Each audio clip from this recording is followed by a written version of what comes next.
Oh, hey, I think I'm live. There we go.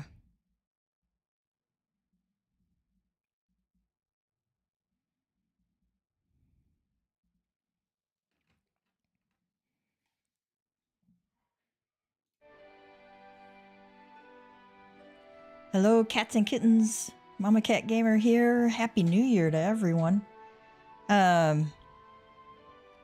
It's Heaven's turn.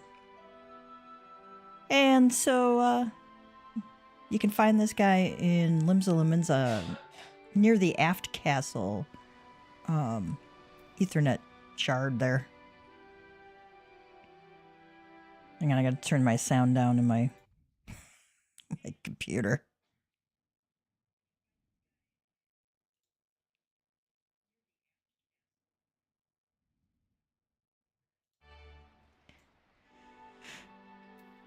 All right, Hebi Bugyo? I don't know how to pronounce that. Heaven's Turn Trivia. The Hebi Bugyo? Somebody's going to correct me on that eventually.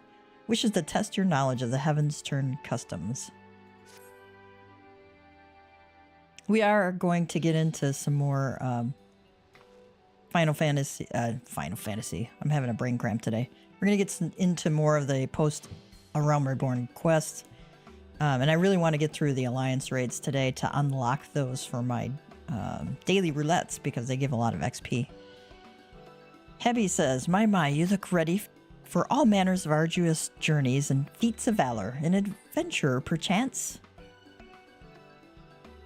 Alright, what gave it away? They, like, kick-ass dragoon armor? I don't know. Pray forgive my idle speculation. I am known as the Hebi Bugyo, and along with my fellow delegates, have come to these shores that we might share our Heaven's Turn custom with the fine folk of Eorzea. It's got like a snake head thing going on there. Viper, actually, because it's got a slit pupil. Both our people mark the turning of one year to the next, but how we do so differs in a few key respects.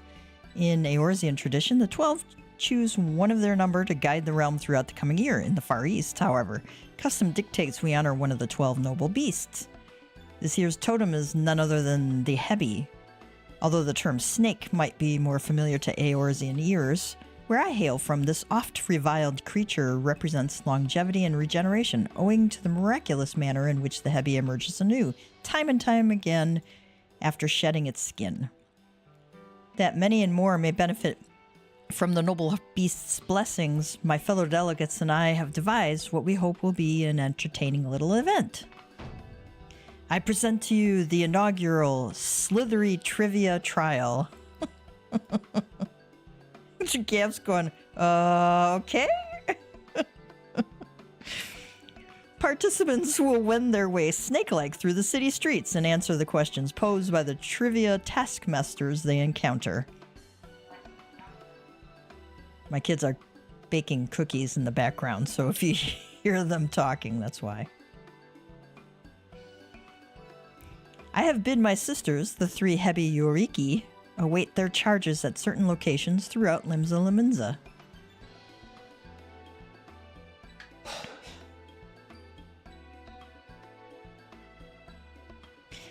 As for you, adventurer, I urge you to seek them out and put your knowledge of Far Eastern customs to the test, and rest assured that an auspicious prize is yours for the taking should you succeed. Consider it a means of stocking up on good fortune before your next foray out into the world. How about it? Have I piqued your interest? Why, yes, you have, Hebby. This little event of ours is first and foremost about promoting insight and understanding. To that end, should you find yourself stumped during the quiz, simply say so, and my sisters will provide a helpful hint.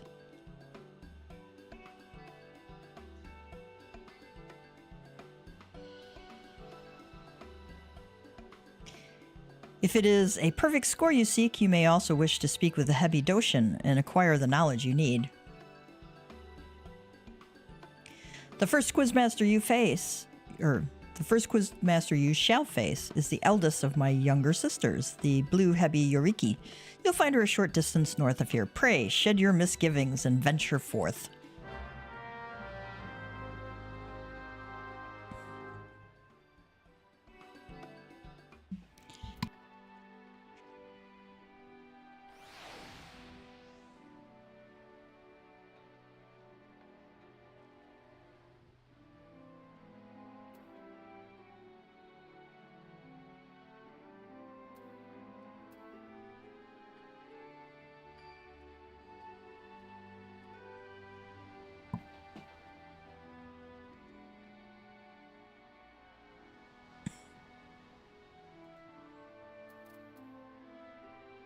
Oh, I just looked in my chat, and it tells you that you've accepted a quest, but it's Heaven's Stern Trivia. HEAVENSSSTURN Trivia. Nice. Now, Gav hasn't talked to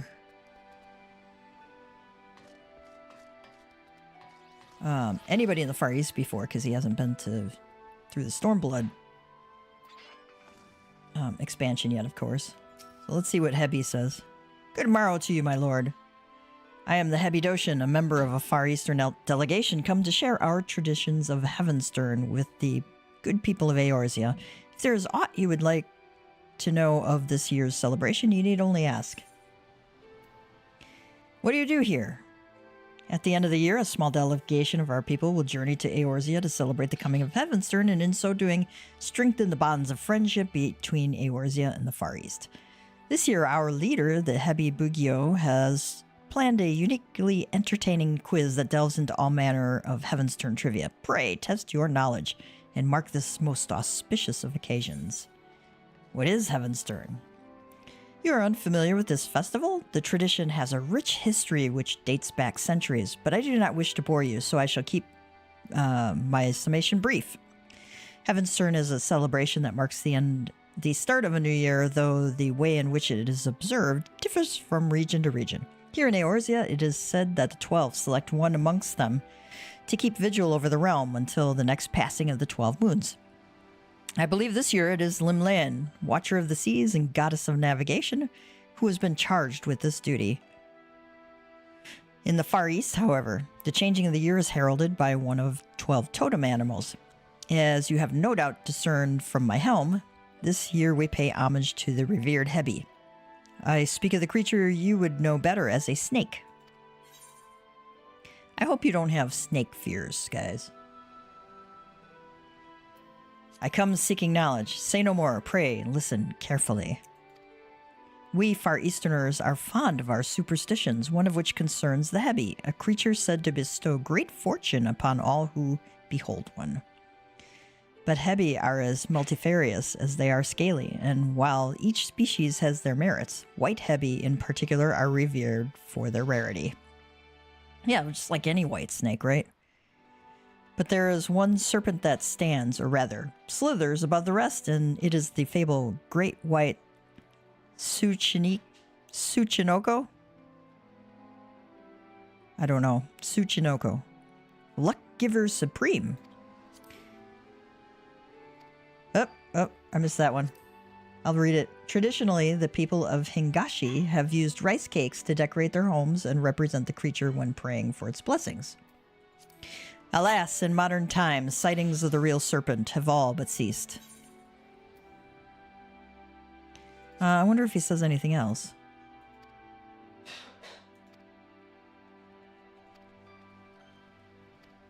Okay, Tsuchinoko, Great White Snake, rice cakes.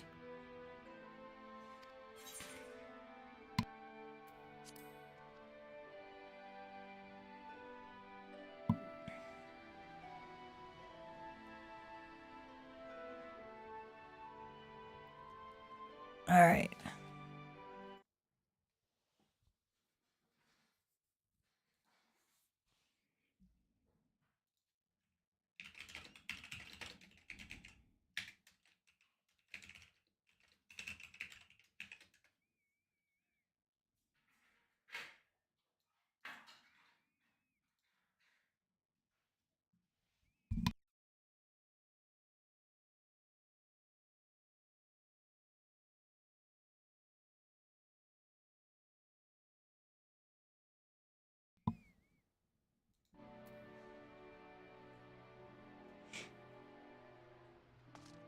Festival supplier here. Let's see what they got. Sani? Item level 9, gathering food. Magic prism, advent cakes. That's, you know, sprinkle some fireworks in the air. Oriental New Year's meal. You can put that out on in your house. Springtide fan stand. Oh, those are kind of cute. I don't have a house yet, and my main Tyrius has the house, so and you can only get one on one per account, I think. I don't know if it's one per account per server, or if it's one per account per data center, or one per account period, regardless of where you're at. I would have to look that one up. Oh, there's somebody else in Dragoon armor there. Alright, let's see if we can... She said we're to the north, right? Oh, there he is. Blue Hebi Yoriki.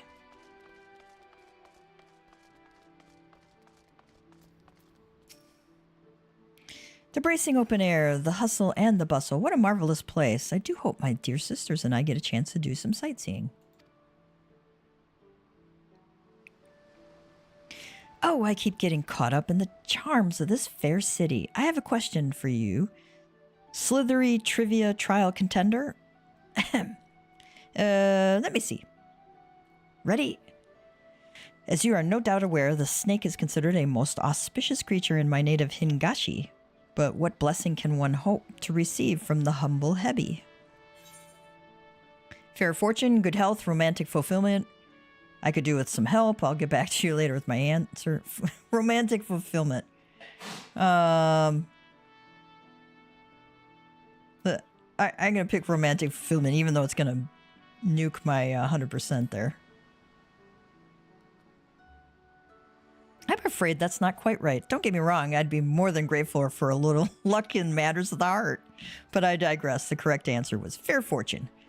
By the way, there exists one scalekin in particular known to lavish extra helpings of luck on those who encounter it. The Tsuchinoko.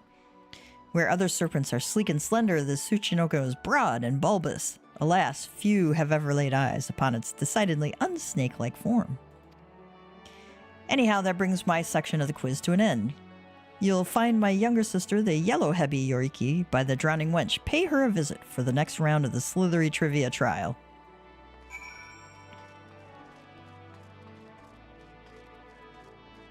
Alright, they said somewhere around the Drowning Wench.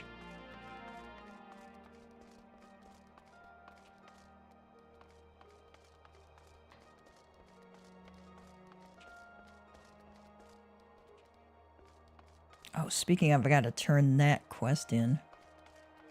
King of the Hull. We actually did Hullbreaker last night. Oh. Good to see you back in one piece and with Miss Beard's coffer, no less. Let's take a look at it then. Miss Beard's coffer. Complex lock prevents any and all from uncovering the secret of the legendary pirate king Miss Beard's treasure.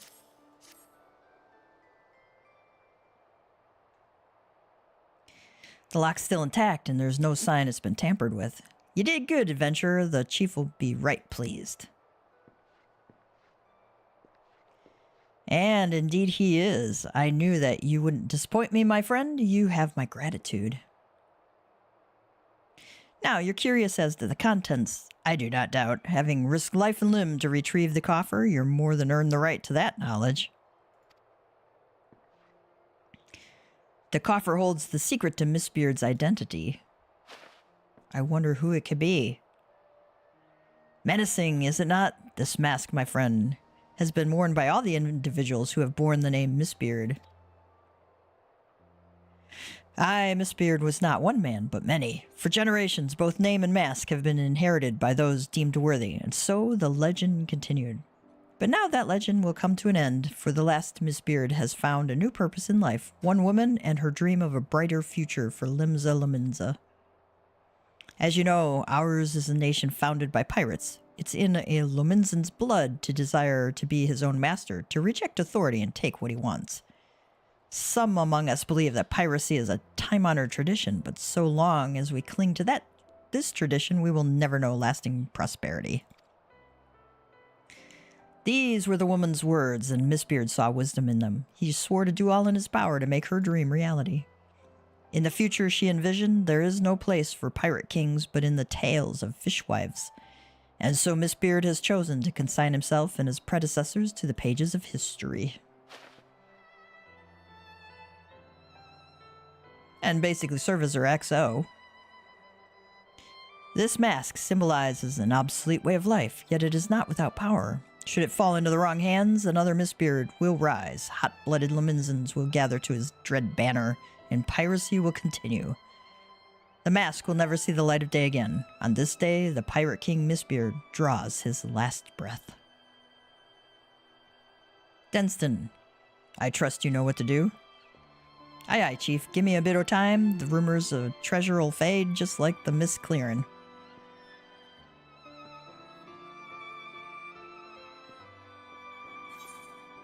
Aw.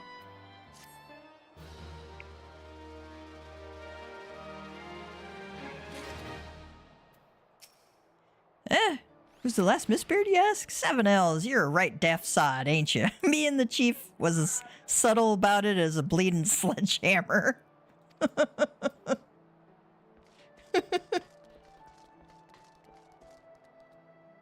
meant to go up the ramp there, not side it. Speak with the yellow heavy. Oh, she's just around the corner from there. There she is. By the Kami, the city is absolutely packed with people. 'Tis enough to send you dizzy. I'll wait till you see Kugane.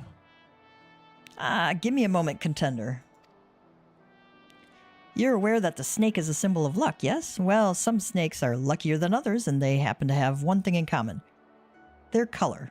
Any guesses as to what that might be? Our choices are red, white, glittering gold, and I haven't the foggiest. How about a hint? Let's go with white.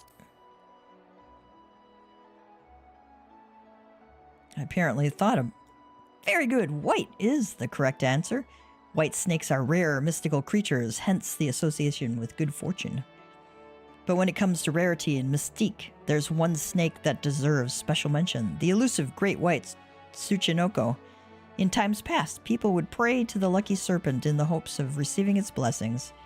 In the past 100 years or so, though, there hasn't been a single recorded sighting of the creature. Its existence is all but a fable these days. Anyway, you have just one question left. Head to the Bismarck to see my little sister, the red Hebi Yoriki.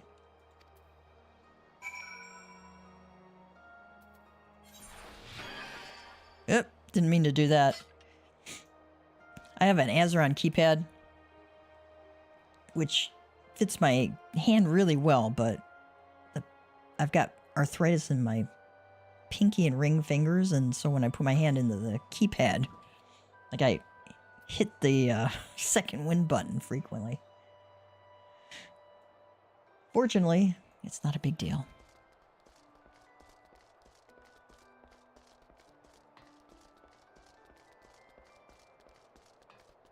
The fastest way to go would be the Culinarians Guild.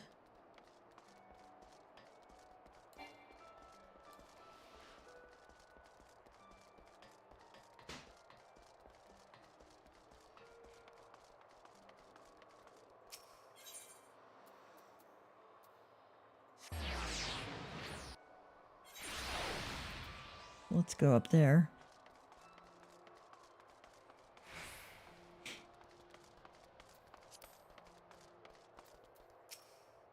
Ah, what heavenly smells. It's like my house right now.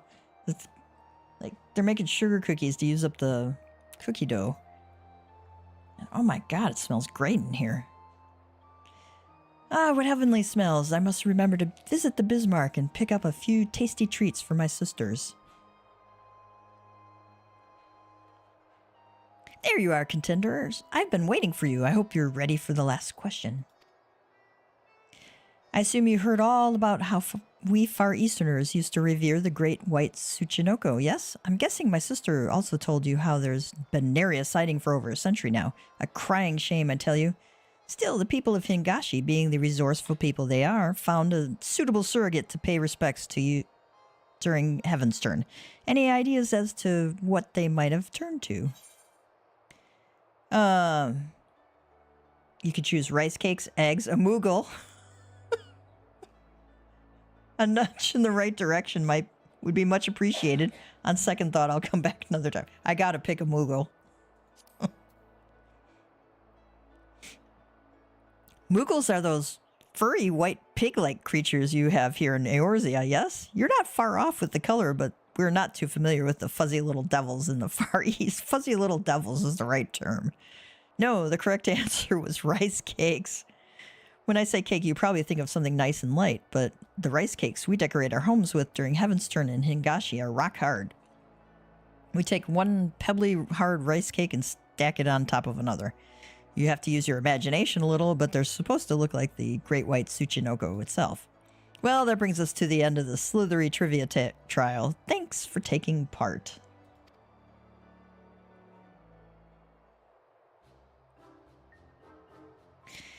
We can't forget your prize now, can we? For your efforts, a gift born of the finest, painstaking Hingashi craftsmanship.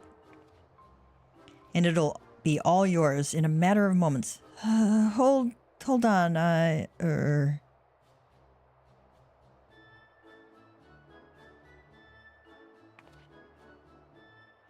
Blast! I could have sworn we had plenty left. Under normal circumstances, you'd be walking away with an exquisite white Tsuchinoko ornament, positively overflowing with good fortune. But surrounded by all these enticing scents, I completely forgot to restock. My big sister is going to be livid.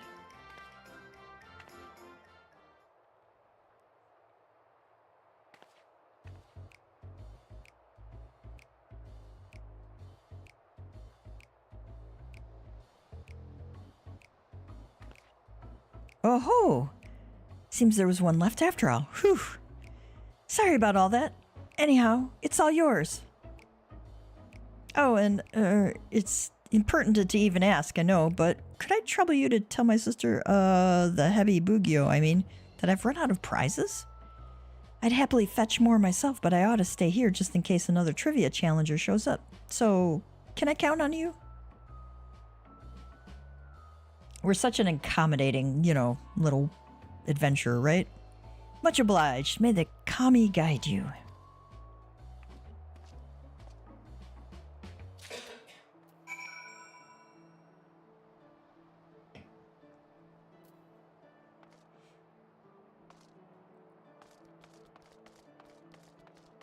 I'm going to go back down to the plaza there.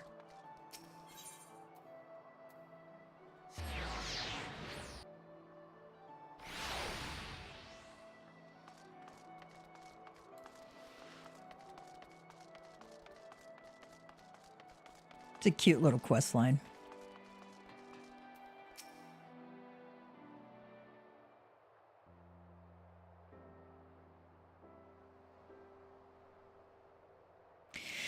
Am I to understand that my sister allowed prize supplies to run out and asked you to report this fact to me in her stead? Clearly my efforts at disciplining her have fallen short of the mark. Oh, my goodness.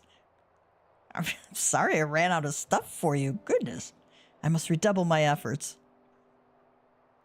Please accept my sincere apologies. I shall send someone along forthwith to replenish our stocks.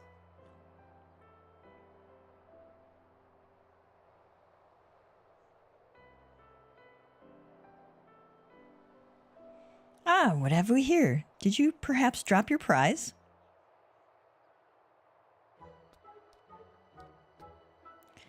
Moochie Moochie. Or Mochi Mochi.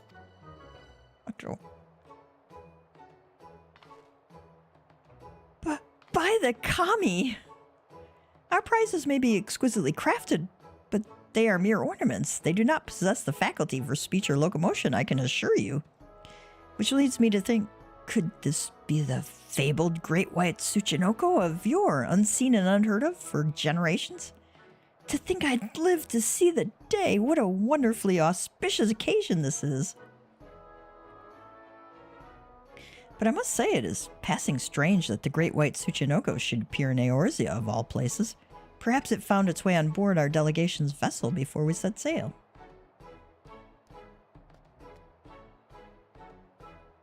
Perhaps you'd be willing to take the creature with you on your journey? That is a cute little mini pet. Of course, for our delegation, the Sacred Serpent's coming is an event of great historical importance. Nonetheless, we cannot discount the notion that the great white Tsuchinoko chose to appear before you in particular, that you might benefit from its blessings. Besides, it appears quite taken with you.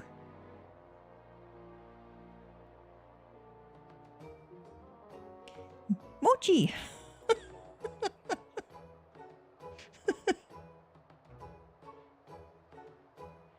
It is an adorable little thing. It just really is.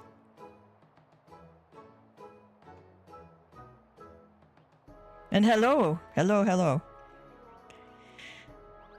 Before I forget, I should point out that omikuji are available to draw for the rest of the Heaven's Turn season. It might prove to be a delightful distraction ere matters great and small call you to the road once again. Not that you need fear drawing a less than encouraging fortune. Nay, with the great white Tsuchinoko at your side, you are sure to overcome any hardships that come slithering your way. You have my heartfelt thanks for joining in with this humble endeavor of ours. May the hallowed Hebi guide you on the path of fortune till the heavens turn once again. Oh my goodness. Oh, hey, Anna. The Far Eastern Omikuji-shi is offering his services for the remainder of the Heaven's Turn festivities this year. Speak with him to seek what fortune has in store for you after you rendezvous with the Great White Tsuchinoko. Or after your rendezvous, sorry. Great White Serpent of Squidge? Complete the Heaven's Turn trivia. Got multiple S's in there.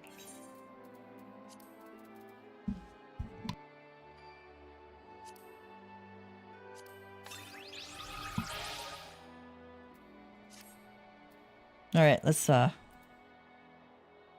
minion.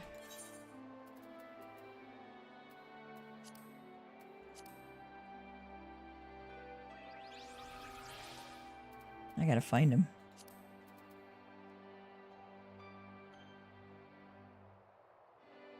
There he is. Stick him on our bar for the time being. Initially thought to be a mere ornament, the Hebi Bugyo is just as surprised as you when the squat snake-like creature began to move of its own accord. Revered in the Far East as a serpentine bringer of luck, it must have wriggled on board a ship bound for the shores of Limsa.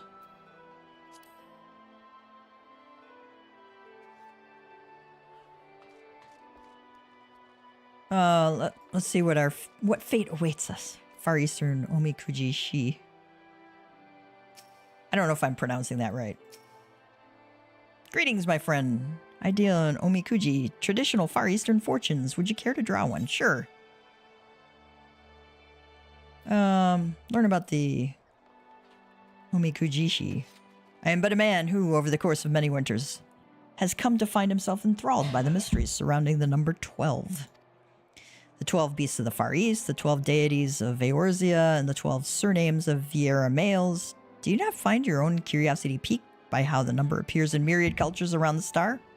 I cannot help but wonder if there is some connection we have yet to discover. It was during my journey to uncover this mystery that I discovered the Omikuji, and it is the Omikuji which have led me to where I stand today. Ah, I had neglected to tell you my name. It is Kinpira at present, though we Vieira who have chosen to venture from our homeland are prone to changing our names on a whim. I'm a rather unusual case. I switch between 12 different names depending on the outlook of my fortune. Learn about the origins of Omikuji. They date back thousands of years. 'Tis said that 12 beasts of Far Eastern legend, known locally as messengers of the divine, once appeared before a monk in his dreams and imparted to him 12 divine revelations each. Believing the vast wisdom bestowed upon him was not his alone to keep, the monk compiled each of the 12 revelations from the 12 beasts into fortunes, 144 all told, and then began a journey to spread this knowledge to others for the benefit of all. As he traveled the land, word of the fortunes spread far and wide throughout the Far East. That, my friend, is how Omikuji came to be. Well, let's draw one. You may draw as many as you like, but know that you must pay a fee of 100 gil per draw. Sure. Very good. I shall be happy to oblige.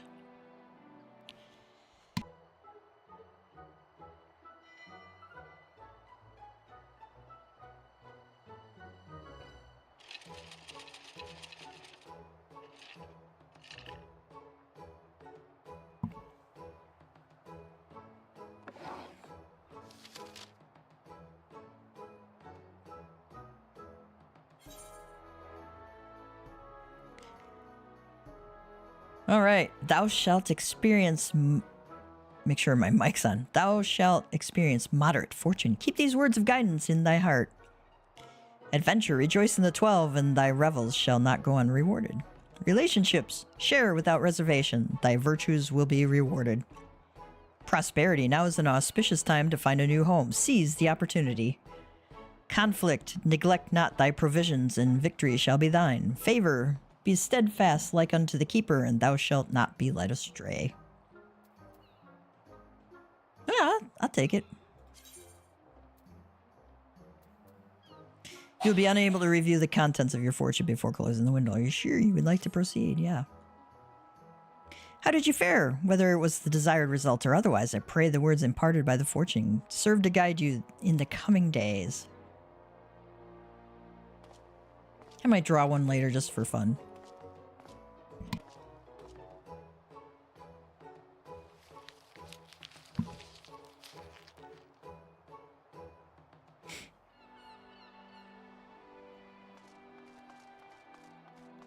All right, let's see what we got. Now that we've got that fun done. We have to help find Alfino. As Menphilia struggles to turn away the petitioners, Tataru interrupts the meeting to report that Alfino was injured during a riot precipitated by refugees in Ul'dah and is now receiving care at the Hourglass. Fearing for the lives of his fellow refugees, the chief petitioner begs the antecedent to intervene, only to be told that those responsible will have to answer for their actions. Paying the man no further heed, Menphilia orders you to make haste for Ul'dah in case Alfino is in need of assistance.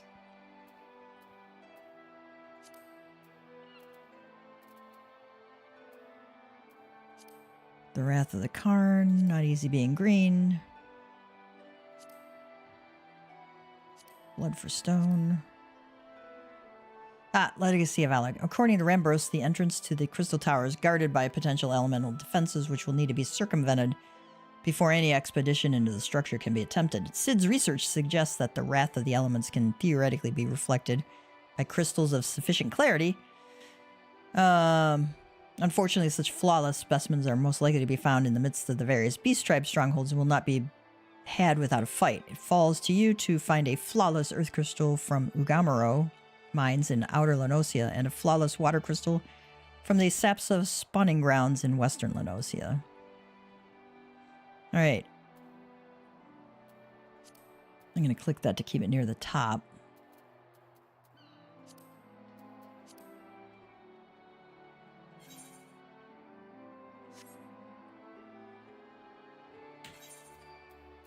Say he's 58.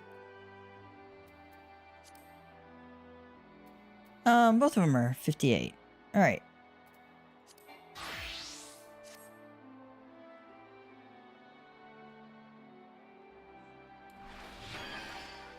I hit it again.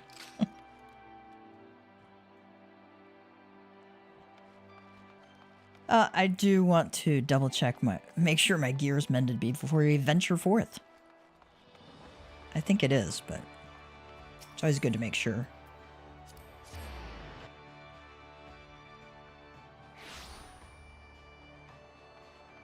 Oh, send my retainers out on another venture.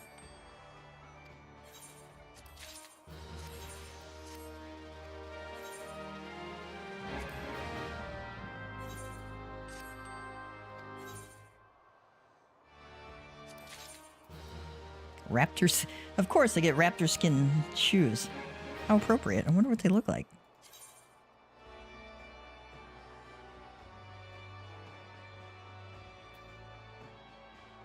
Oh, those actually look pretty good. I'm going to keep those for a glamour item.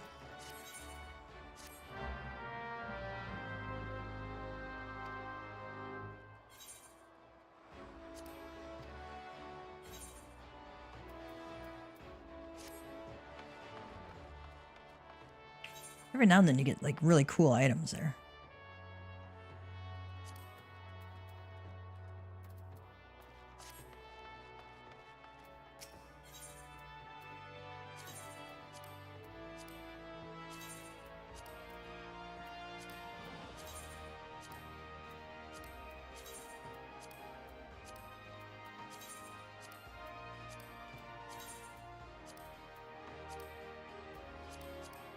Okay, we're repaired up.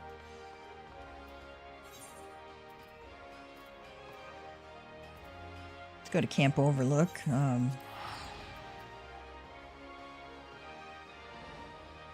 Good thing we've got flying.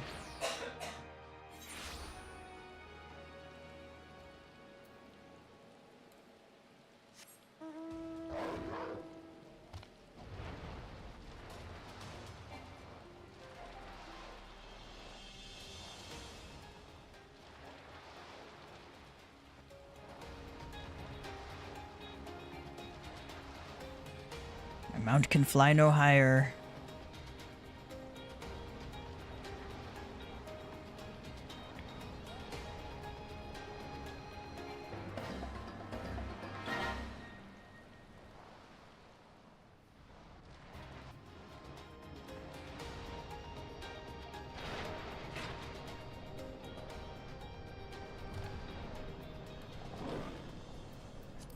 Destination. Anytime I see purple fog, it's a good time to bring out a companion, just in case. Bring out my chocobo. I also forgot to eat.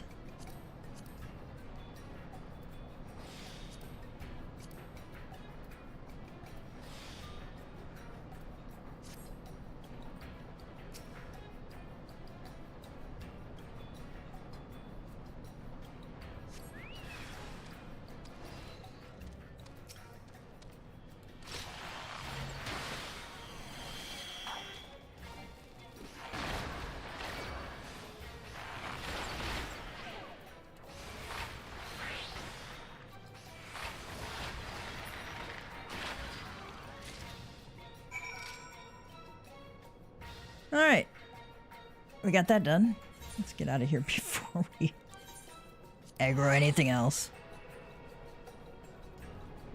Although we might, no, that's a level 48 guy and we're level 58, so we have to be level 59 to not aggro the aggressive ones.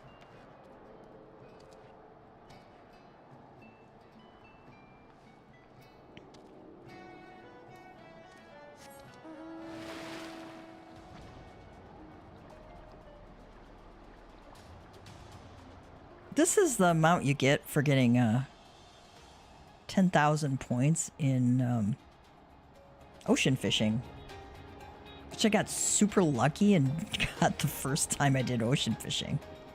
It was great. I was really lucked out that time.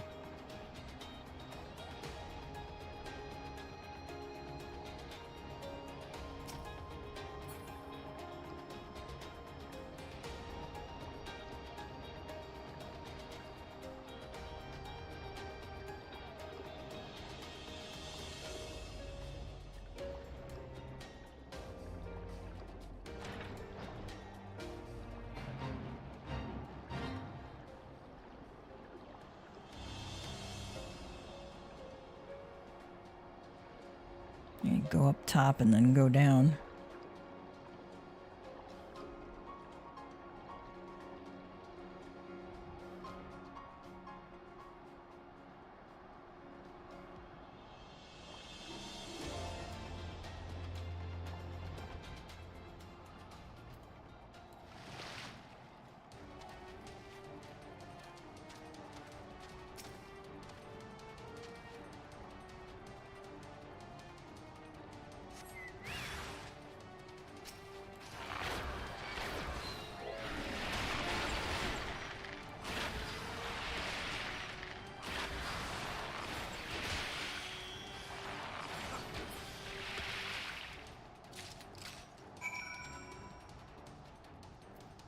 All right, we're gonna fly back to Mordona.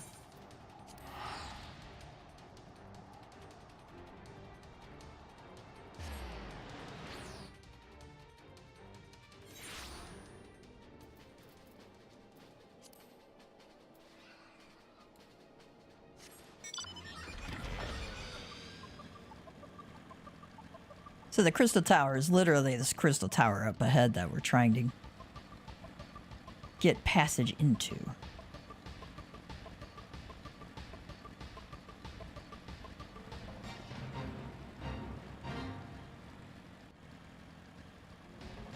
And it's actually mandatory, I think, for the Shadowbringers expansion. So you do actually have to do it at some point. So you may as well do it when you can benefit from the XP, right?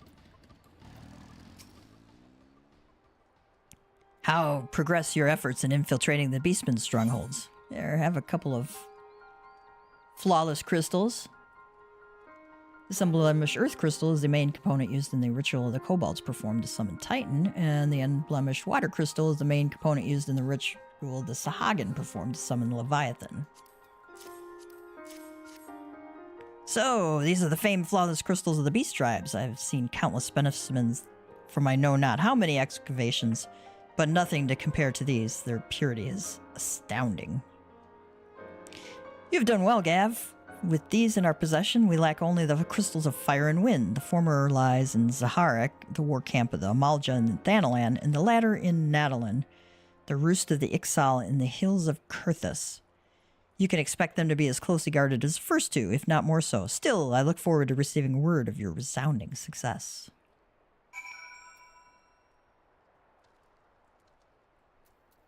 Let's see. Go to Thanalan.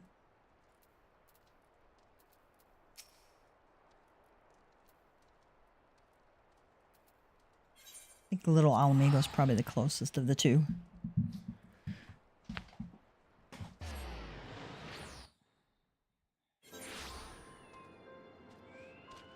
I do hope everybody's holidays went great. Yeah. Hey, more donuts, right? Yes.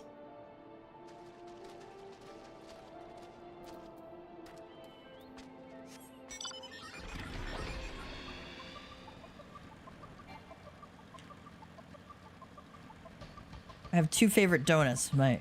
One is like the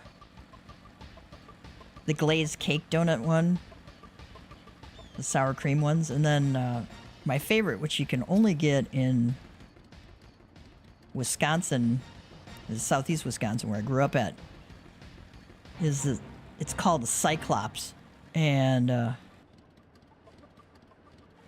it's like going, wow, I don't think I want to tackle that one. It's called a Cyclops.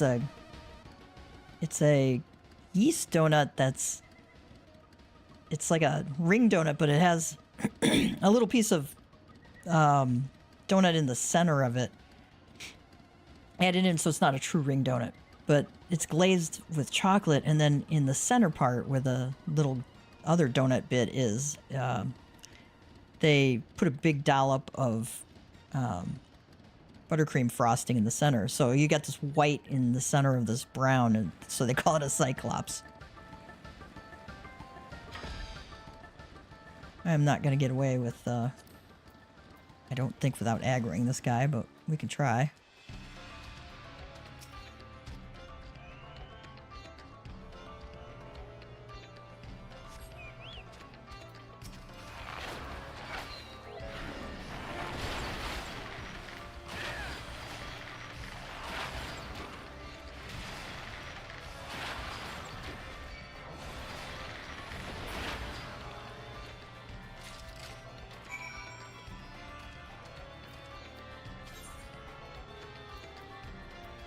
Go to Camp Dragonhead.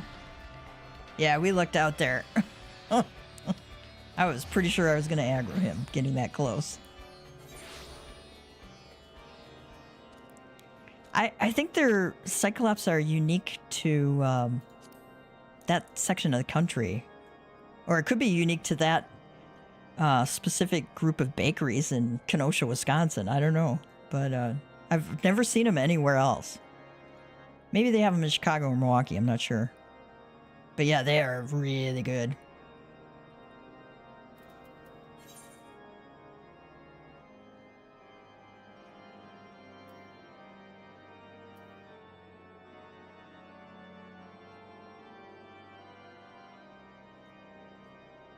Oh, that makes sense. That Kenosha Eats, having that, yeah.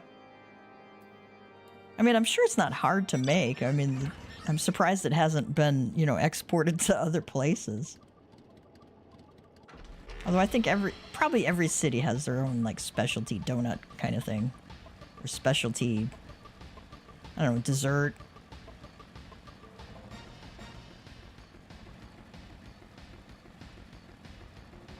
A signature dish of some sort.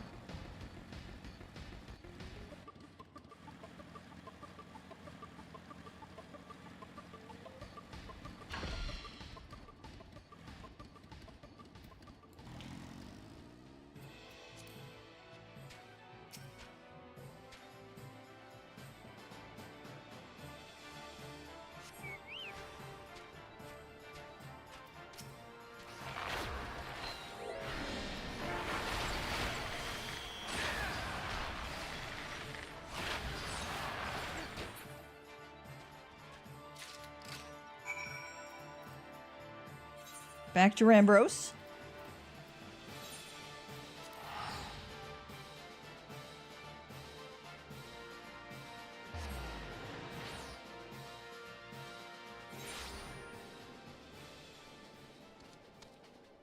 One of my FC mates, they're talking about time and their clock, and one of them replied, "Time is a construct."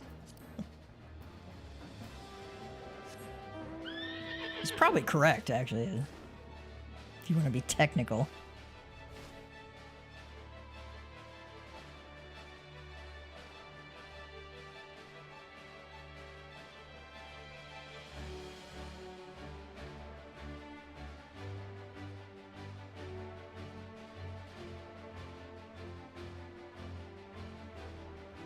We had a fun New Year's. We had friends over. And we had a great time. We did some gaming. Ate way too much food like everybody does during the holidays. With this killer ranchero dip recipe.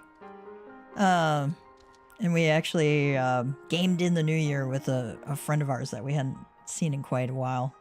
It was a lot of fun. We taught him how to play D&D. Made his first character with him, a little paladin. He's really made an adorable character. Gav, it's good to see you. Tell me, were you able to obtain the remaining crystals from the Beastmen? Yep. Flawless Wind Crystal. It's the main component used in the ritual the Ixal performed to summon Garuda, and the other one is used in the ritual the Amalja performed to summon Ifrit. Wonderful. With all 4 crystals in hand, we are now ready to proceed to the next stage of our preparations. I hope I did not give the impression that we would be embarking on our journey to the Crystal Tower just yet. You guys are big teases. Teases! Rambros, how could you do this to me? Alas, there is another step which must be completed ere we come to that. While the crystals you acquired are indeed flawless, they are of little use to us in their present form. If they are to reflect the elemental forces of the tower's defenses, they must needs be cut and polished. A process which calls for a very particular set of materials. Procuring them will be a challenge in itself, I fear. Needless to say, we will be requiring your services once again.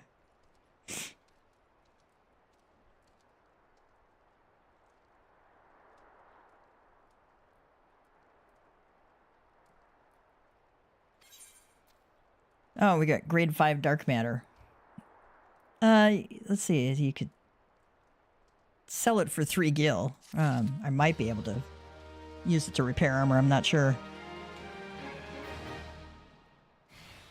Hello, Misty Restful.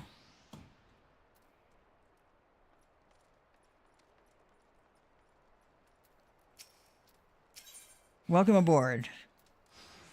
Sanding it down. Rambros wishes to proceed with the shaping of the flawless crystals.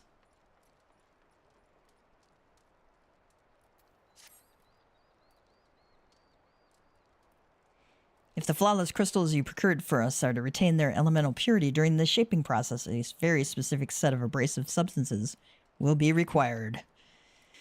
Well, I say substances, but one might just as well call them one substance, namely ether sand, which has 4 elementally aspected varieties. Alas, ether sand is neither common nor cheap. Indeed, it is not unusual for the abrasive to exceed the value of the precious stones it is used to polish. Given the rarity of the materials in question, the Goldsmiths Guild in Ul'dah seems the likeliest place to purchase the quantity we require. When I contacted the Guildmaster, however, I was informed that no ether sand was currently available. Though I requested that word be sent as soon as new stock came in, I have yet to receive aught but apologies. I should mention at this point that I placed the order some time before you procured the flawless crystals.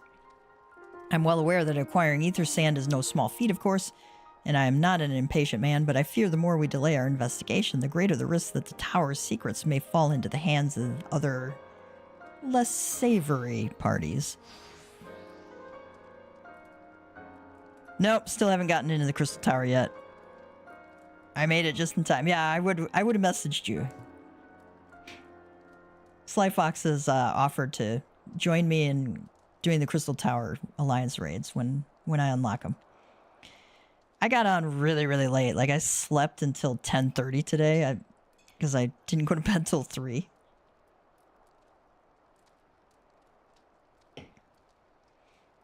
That is why I wish to entrust you with the payment for our purchase and send you to speak directly with the Guildmaster Serendipity. Mayhap the presence of such a distinguished personage will spur the guild into action. In any event, it is my hope that when next we meet, you will have found at least one of the 4 varieties of ether sand we require. Oh no, they're gonna send us all over BFE to collect 4 different ether sands. Alright. Deliver payment for the ether sand to Serendipity. It's quick travel over there. If I really wanted to save Gil, I could like go to the guild house and then go over to the gold saucer and then go from there to Ul'dah for free, but that's like more time than I want to take. Let's go to the Goldsmiths Guild. Oh, somebody just like buffed me or something.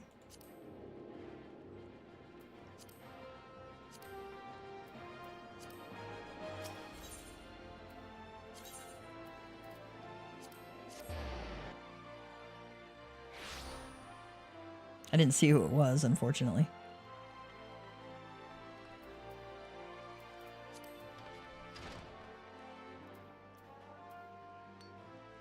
This crown on here is like really cool. Okay. I hate it when I click on myself when I mean to click on an NPC. Ah, Master Tia, welcome, welcome. What brings you here, if I may ask? Bulging gill pouch. Hefty sack of gill has been promised to the Goldsmith Guild in exchange for any available ether sand.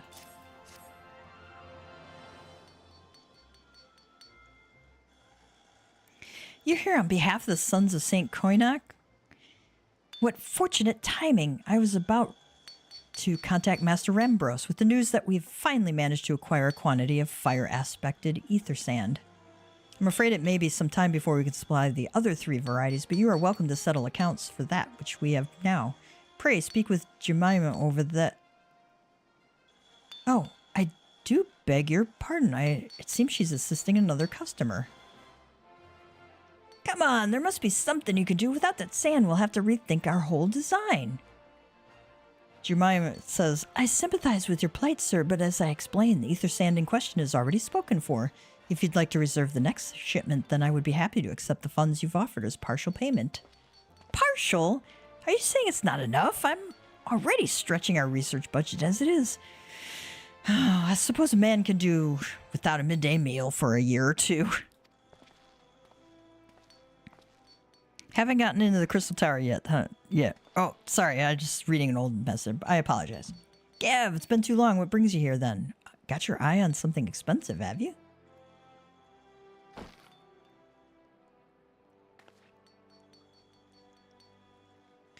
Well, now, this is quite a money pouch. The sound of so many gil clinking together is strangely satisfying, is it not? That's so Uldan.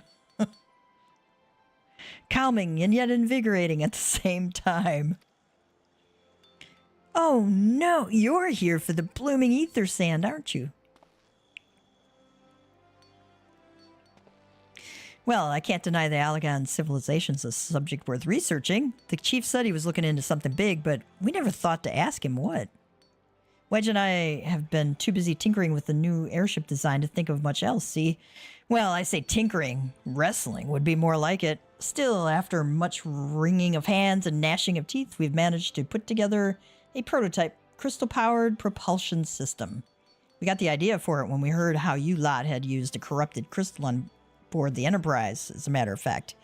Anyway, to cut a long story short, our design calls for all 4 varieties of ether sand. And that's why I can't just relinquish my claim on this batch here.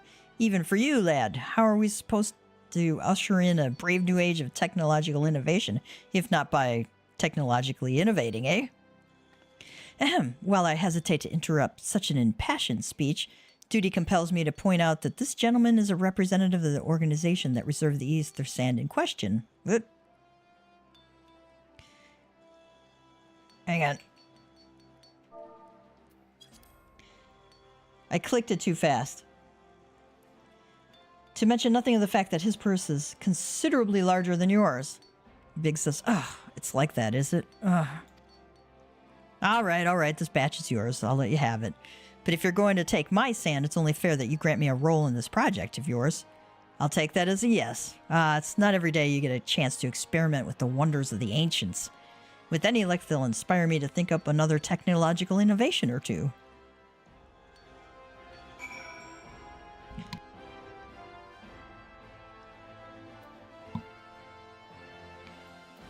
All right, Biggs has the next clue. Now then, from what you've told me, I'm guessing you'll be needing the other 3 varieties of elementally aspected ether sand as well, right? Knock my mic down there. Then, rather than sitting on your rump waiting for a shipment that may never come, I reckon your time would be better spent looking for the stuff yourself. And it just so happens that I know of a good place to start. There's said to be a peddler in northern Thanalan who, very occasionally, handles the earth-aspected variety of ether sand. Wedge is in the process of confirming the rumor as we speak. I know what you're thinking. When did my timid little friend decide he didn't need me to hold his hand anymore? The answer being, just the other day. just another day, you know. Seems he's been inspired by a certain adventurer's heroic example. I thought he was joking when he volunteered to go to Thanalan without me. Just hope he manages to stay out of trouble. Head out to Blue Fog, and you should find him poking about with his new bodyguard. Oh, did I not mention her? Wedge thought it might be wise to hire an adventurer to accompany him. Just in case your heroic example turned out to be less inspiring than he first thought.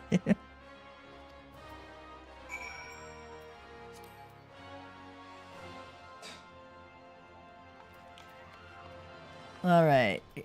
Speak with the experienced adventurer in Blue Fog.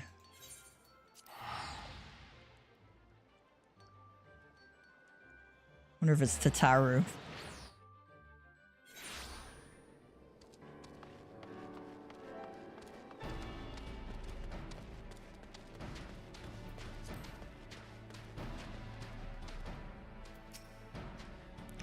Save your greetings. If you're looking for the hired blade, then you'll have to look elsewhere. After the day I've had,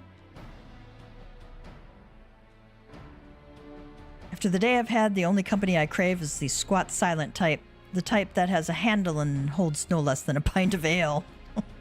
You wish to hear my tale? I warn you, 'tis no stirring epic. But as you asked, my employer, a Lalafellan lad, wished to pay a visit to a peddler who deals in some manner of special sand. I forgot what it was called, but 'tis apparently worth a small fortune. Anyway, when we arrived, The man claimed his stock had been stolen by bandits. Determined not to return empty-handed, we crept into the bandits' stronghold and set about locating the stolen goods. Long story short, alarms were raised, rogues were awoken, and we fled in a blind panic. I was separated from my employer in the confusion, and I've not seen him since. A friend of yours, is he? Then you'd best be prepared for the worst. 'Tis just possible the poor sod may yet be lost in the old Amagina mithril mine, but I fear the bandits will have caught up with him by now.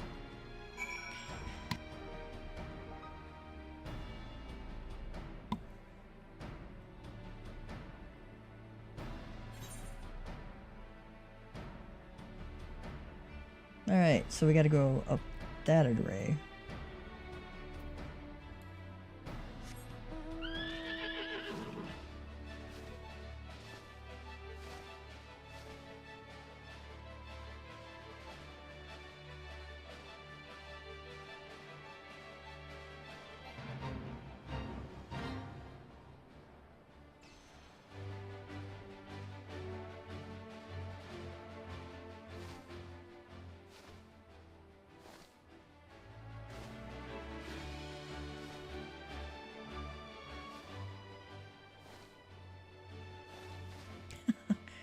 Lunatic followers. That doesn't sound like positive development there.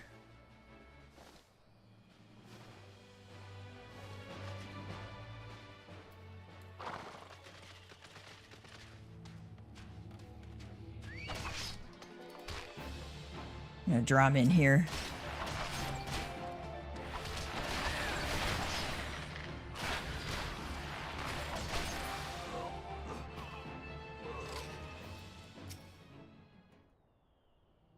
There's Wedge hiding.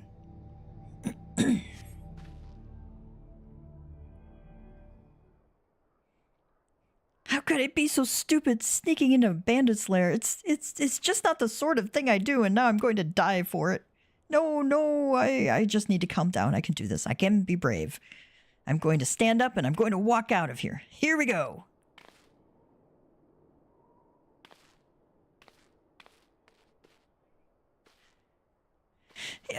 I'm sorry. Please don't kill me. I promise I'll leave and never come back. Hi. Gav, is it really you? But how did you find me? Can you smell fear? Oh my god, I love the talk with this little guy, right? Actually, ignore that smell. I expect you're wondering why I'm here. Well, I was just in the process of retrieving some stolen ether sand, which Biggs and I need for our research as it happens. It was, I concede, perhaps a touch foolish and very nearly fatal, but I did succeed in snatching the stuff before my bodyguard ran away, and several dozen bandits came piling after me with knives and axes in what looked very much like a plank with a rusty nail in it. Anyway, the important thing is that the stolen ether sand is right here in my oh dear, it must have fallen out when I was taking evasive maneuvers. It seems I won't be leaving this infernal place for a while yet.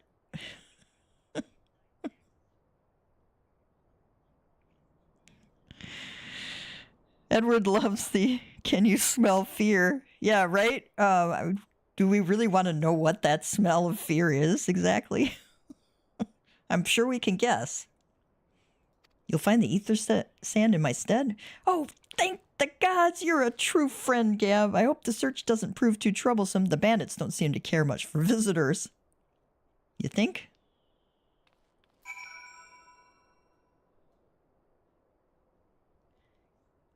Sanding it down. Well, you know what I'm going to do? Oh, no, we're right here. Okay.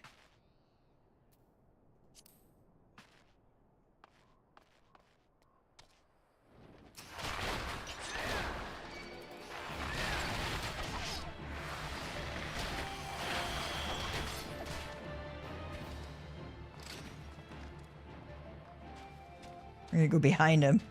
They don't see you if you walk behind them. That's a funny thing.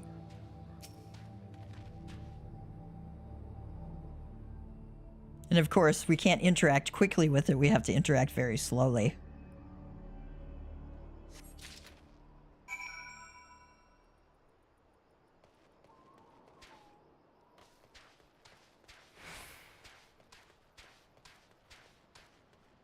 Bring it back to Wedge. We're good at sneaking today. Gav, have you had any luck locating the ether sand? Yes, earth-cradled ether sand. These grains of sand were refined into an earth-cradled ore. Oh, from an earth-cradled ore of incredible rarity and hardness. Yes, that's it. I must return to the workshop at once and tell Biggs the wonderful news. What's that?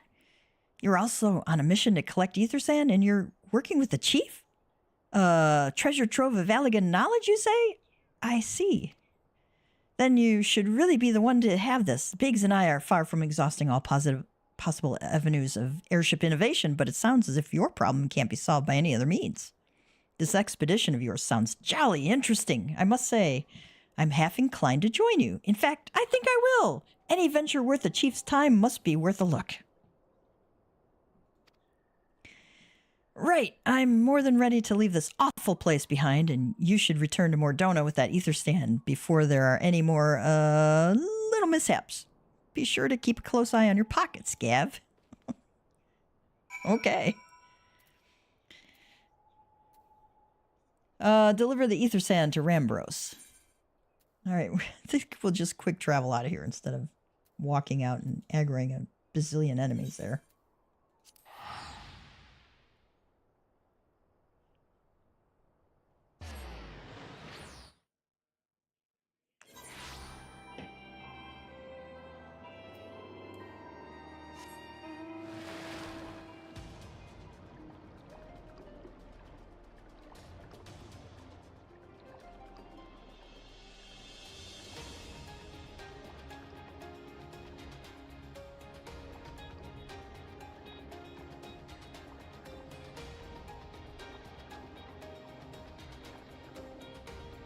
Go back and deliver the ether sand on my giant shark.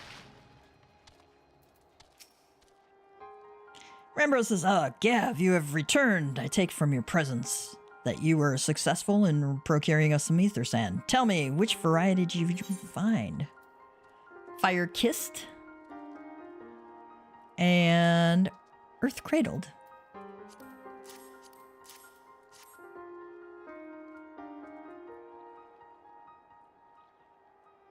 I see 2 varieties. Well, that is 2 more than I then could possibly... let me start that one again.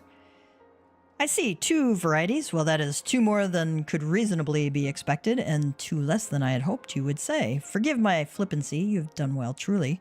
If all goes to plan, we need no longer fear death by fire or earth. Okay. Master Garland, if you would be so kind as to prepare the relevant crystals. I shall set to work immediately. Truth be told, I've been looking forward to this. One does not encounter materials like this every day.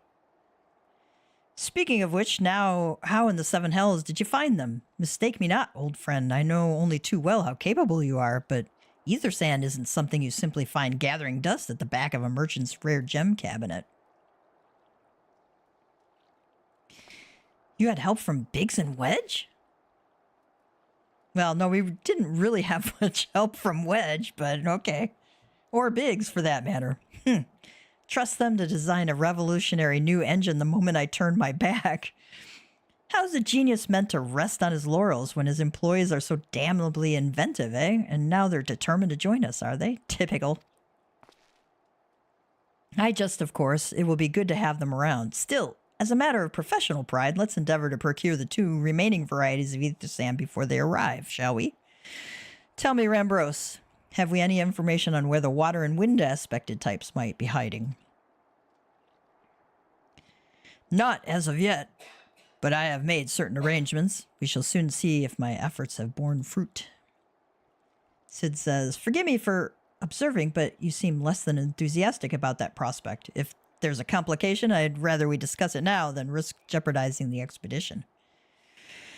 Rambro says, mayhap an explanation is in order, but first let us savor the preliminary victory that Gav has won for our cause, if only for a moment.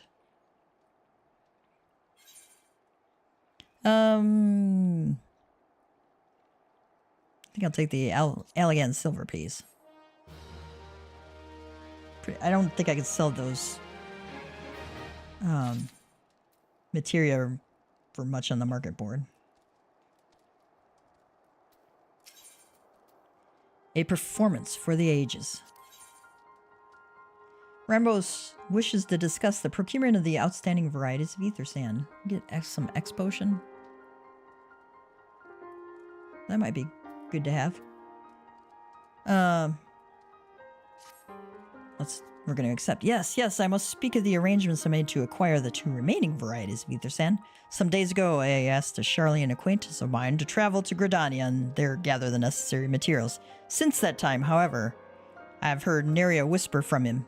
To be frank, this lack of communication is not entirely uncharacteristic, but I cannot discount the possibility that something ill has befallen the man. Alas, we do not have time to investigate his fate. As I have mentioned before, the more we delay our expedition, the more likely it is that the Crystal Tower's secrets will fall into the wrong hands. Therefore, I would entrust you with the same mission I assigned to my friend. Travel to the Black Shroud and seek out Parsemontre, the master of the markets in Gridania. If anyone knows where ether sand might be bought, it is he.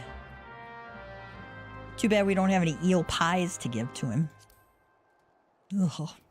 Just the thought of eel pie. Oh.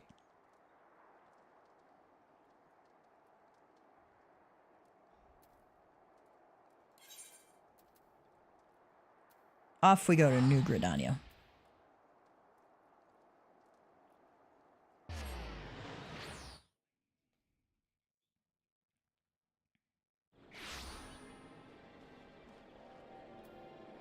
Speaking of materia, making sure I don't have any to extract. Okay.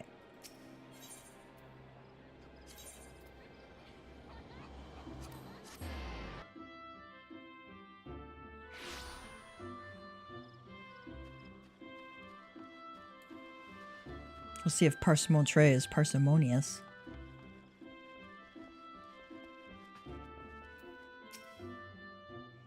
Yes, I'm sorry. Did you say you wish to purchase ether sand? My dear fellow, have you the faintest idea of the rarity of the material you seek? Why, I have not seen so much as a grain of ether sand in these markets for many a long year. I could tell you where one might mine the ore from which the water aspect of variety of the abrasive is derived, but only a desperate fool would willingly set foot in the place. Oh, you seem undeterred. Very well. Are you familiar with Earth's Gift?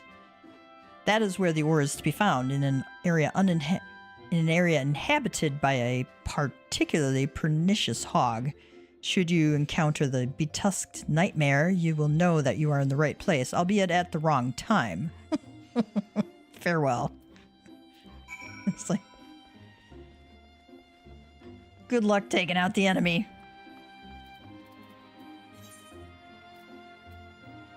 Hey, head over to Quarry Mill.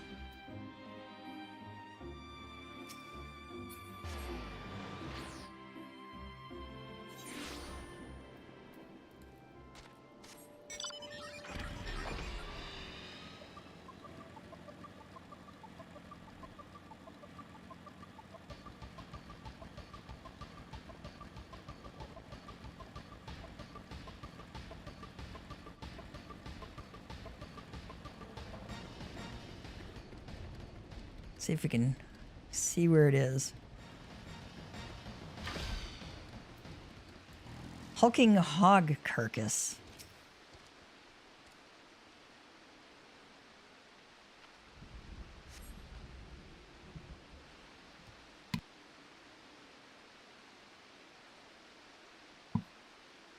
Disembodied voice says, "You are too late, adventurer, and not only for the entertainment. You will find no trace of the ore which but recently lay here. Nay, not so much as a speck." Try me. Just try me. Ah, no, you will never spy me from there. For the time being, at least, you will have to trust the evidence of your ears. Now stop squinting at the foliage and listen. As I told you, the water-blessed mineral you hope to find is gone, taken by me. Victory has made me magnanimous, however. Accordingly, I have decided to share the location of an alternative source of ether sand with you. The wind-touch variety, to be specific. I trust I have your attention? Good. A band of Ixal in the North Shroud keeps a quantity of the abrasive for the purpose of removing impurities from lesser crystals. Well, do you mean to dally here all day? Make haste, adventurer, before I snatch another prize from under your nose. This is to be a race. The Ixali logging grounds in the North Shroud shall be our destination, and that is where the real amusement will begin. May the best man win. Ooh, I wonder who that is.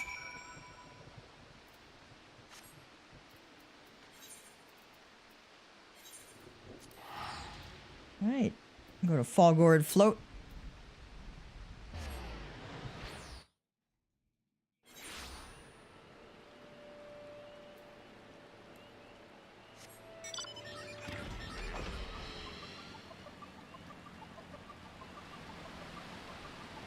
I love these falls. They just look really cool.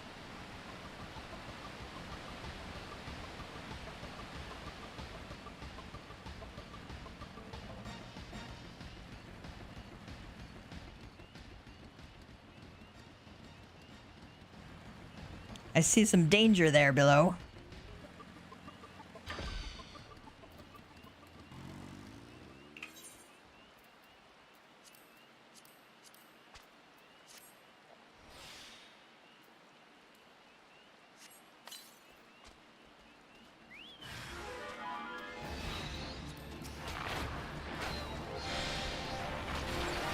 Soil Seer. Limb Cutter.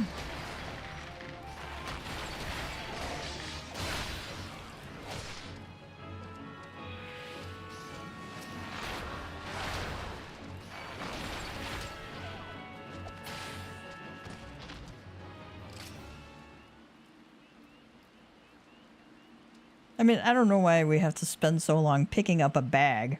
It's like just like a 5-second cast time to pick up a bag of sand.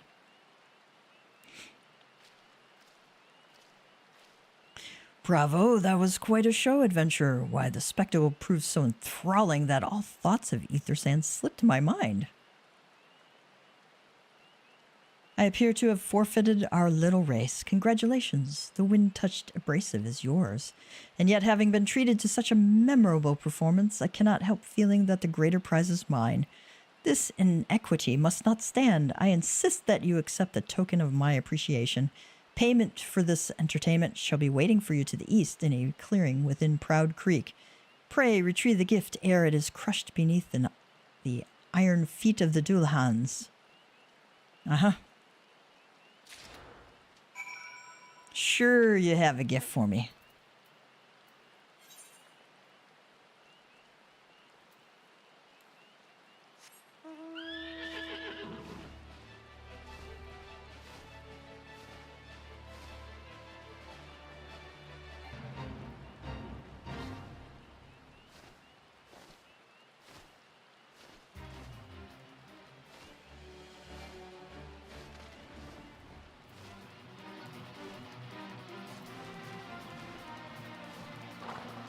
Right in the middle of a fate.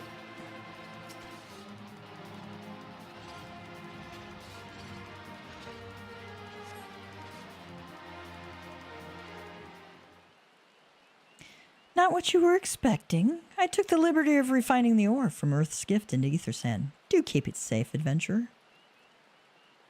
Lest you accuse me of playing games, you should know that the thought of relinquishing my prize never once crossed my mind until I saw you in action. Such deeds must needs be rewarded. It is my vocation, you see, to record history as it is made by mortal men. And I much prefer to chronicle the accomplishments of the bold and the mighty. Thus, it is my fervent wish that you continue your career with the same courage and zeal you have shown today. We shall meet again, adventurer, and sooner than you may imagine. I wonder who the disembodied voice is. All right. Let's go back to Mordona.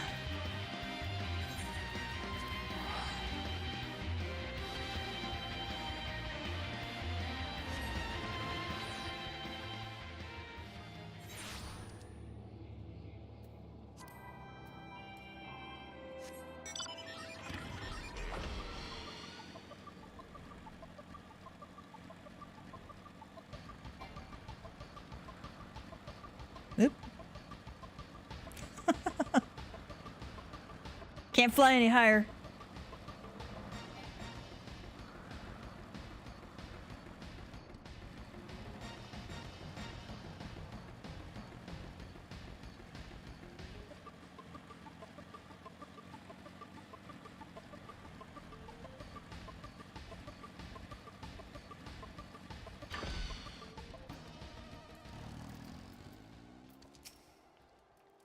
What news of your mission? Are we any closer to acquiring the remaining abrasives? See the wind touch one.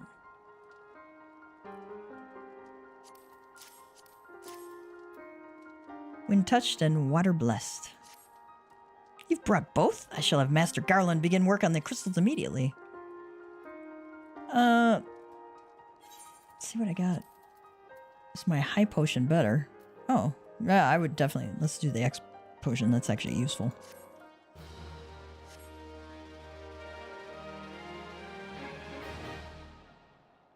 There, that should do the trick.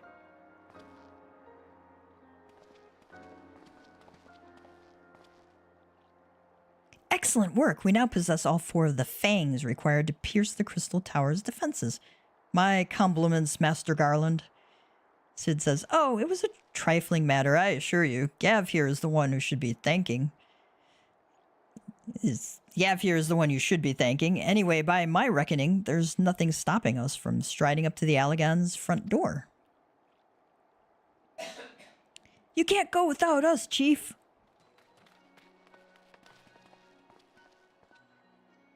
Big Swedge, come to lend a hand, have you? Well, it's not every day you get the chance to study the wonders of the Allagan Empire, is it? Their technology makes Garlemald's look ancient. I appreciate your enthusiasm, lads. I really do, but we're not here to take this knowledge for ourselves. Twice in the last decade, the promise of unimaginable power has prompted men to meddle with technology they do not understand, and the realm has been dragged unto the very brink of oblivion on both occasions. We shall not be so irresponsible as to risk another. Wedge, do you recall our company's creed? Yes, Chief. It's, freedom through technology? Exactly, freedom. When we forsook our homeland, we swore that we would have no truck with machines that could be used to promote tyranny. That has not changed. Should you feel tempted to break your oath, remember this. The wonder of the all-knowing Allagan Empire could not save their civilization, and have damn near doomed ours twice. That is why we must explore the Crystal Tower and, if needs be, seal away its secrets. I'm not sure I like that little grin he has. A compelling viewpoint. It is unyielding wills such as yours that have defined the course of history. Notice he didn't say no. Or that he agreed. Ooh, who's this? So you return at last. Pray, what, pray tell, has kept you so wholly preoccupied that you could not spare a moment to inform me of your progress or preservation? Why, the task you assigned to me, of course. Surely you have not forgotten about the ether sand. I tasked a passing adventurer with delivering it. A more capable courier I could not imagine.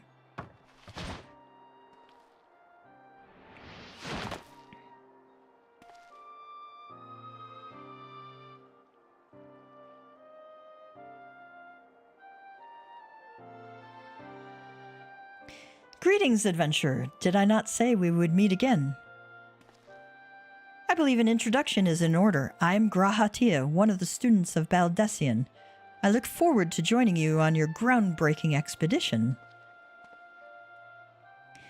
Grahatia has been assigned to the project as an observer. I hope you will forgive him his eccentricities and welcome as one of your own.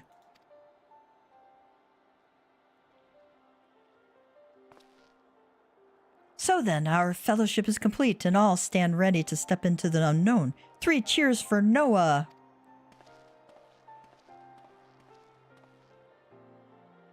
Noah? That is the name I have chosen for our little collective. Given our differing backgrounds, we cannot very well call ourselves the Sons of St. Koinak, can we? And we must have a memorable appellation if our venture is to leave its mark in the annals of history. I could claim that NOAA stands for Nominated Observers of Artifacts Historical, and so it does technically, but my true reason for choosing this name stems from the fact that it is shared by a vaunted Allagan Archmagus. An Archmagus. I like the sound of that. I like these thumbs up, you know? Yeah. Eh. Very well. Now that the pressing matter of what to call ourselves has been settled, it is time we set forth to brave the outer defenses of the Crystal Tower. Is everyone ready to depart?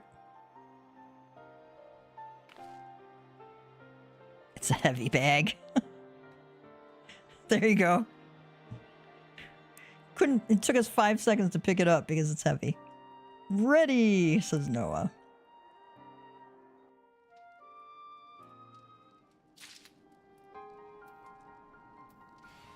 All right, Graha Tia. He's eager to begin the expedition to Crystal Tower.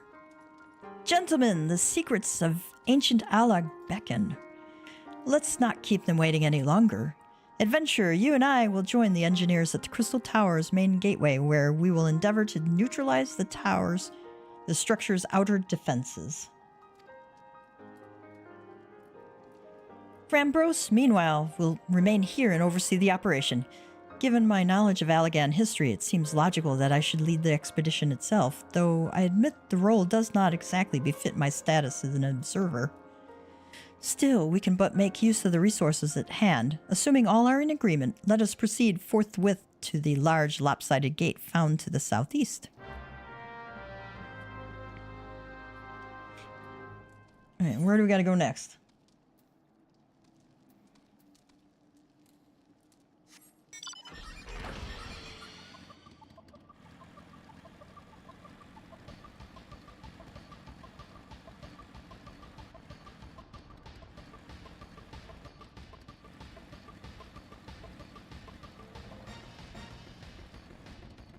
The first time I did this, I aggroed everything under the sun.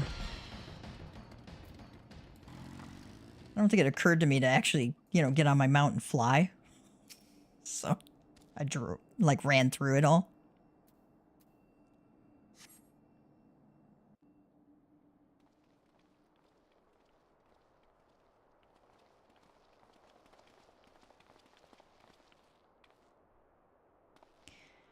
The Crystal Tower lies beyond this portal. Now comes the interesting part. Graha Tia says, Sid, you are the only one of our number who has ever crossed this threshold. I ask that you take the lead for the present.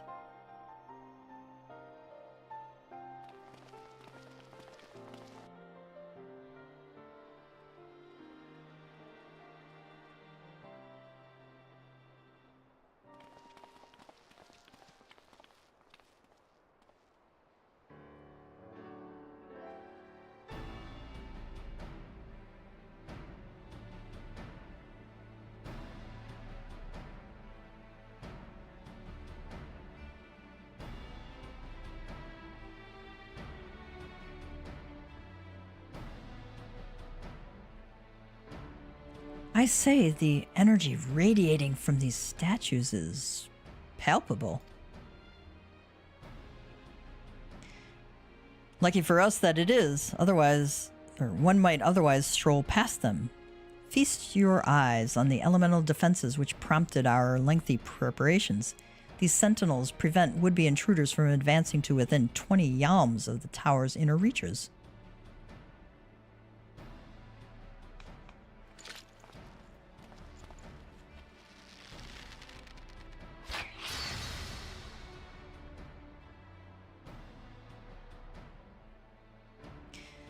No matter how swift they may be. Happily, the crystal fangs we took such pains to craft should spare us the inconvenience of instantaneous annihilation. Well, that would be a little bit of an inconvenience, yes. Being obliterated. Well, here, allow me to demonstrate. Chief, it's too dangerous to allow anyone else to risk his life testing one? Quite right. I made the damn things. It's my job to see that they work.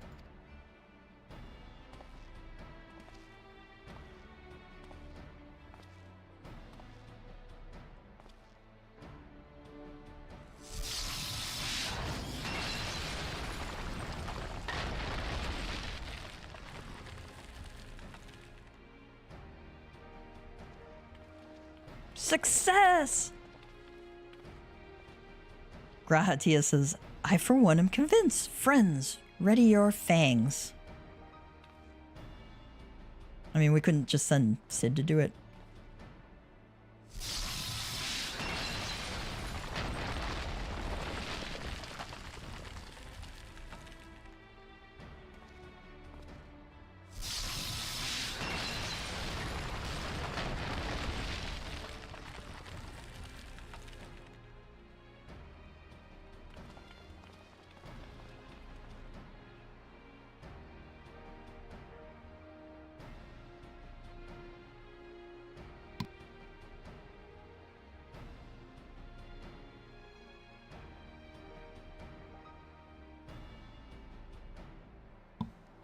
This last one is yours, old friend. It seems only right.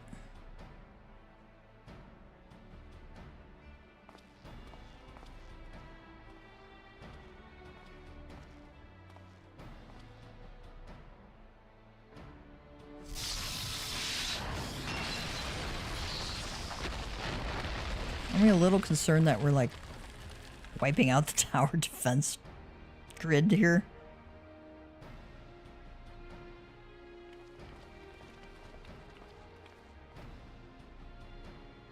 Haha, we did it! So much for the outer defenses. Indeed, the entrance to the tower is near at hand. My blood fairly sings with anticipation. Speaking of blood, I have a proposal for the next stage of the expedition. I suggest we wait here while Gav and a hand-picked party of his adventuring companions enter the tower. What? Without us?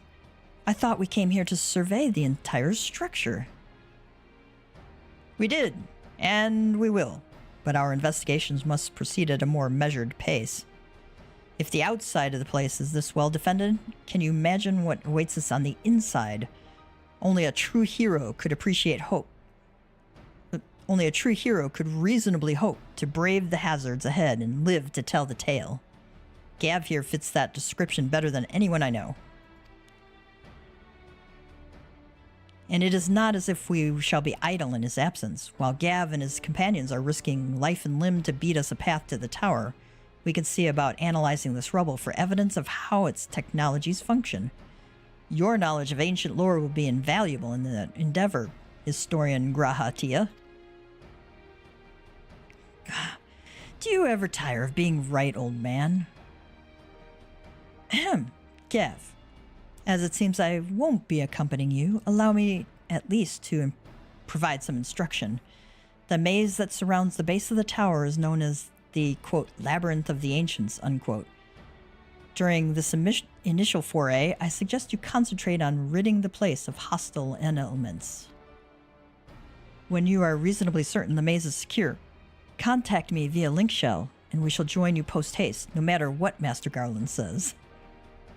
Though we would prefer it if any relics you encounter remain intact, you have leave to do whatever it is necessary to secure ingress to the upper levels of the tower. Fortune go with you, Gav.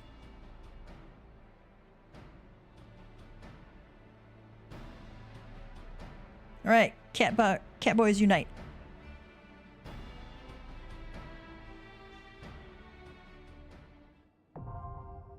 Labyrinth of the Ancients now accessible. Alright. Duties for alliances. This duty is designed to be undertaken by an alliance, a squad of 24 adventurers formed of 3 full parties of 8. This battle composition is reserved for large-scale duties only. While you are in an alliance, the class and job icons and HP bars of alliance members will appear to the right of the party list. By joining forces with other parties, you can achieve that which would otherwise be impossible. Alright, I am going to take a quick bio break. before tackling this.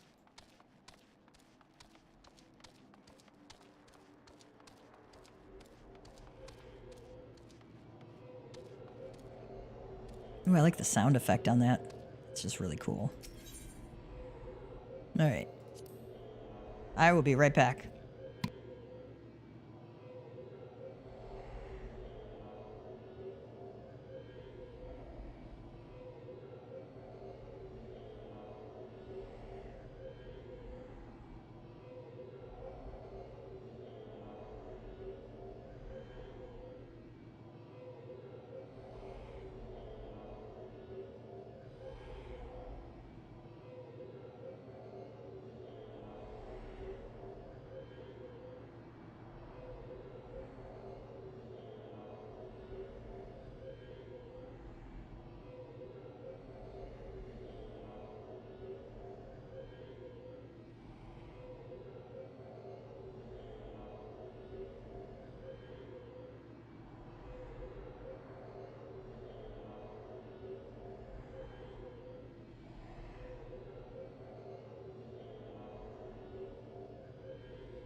All right, and we are back.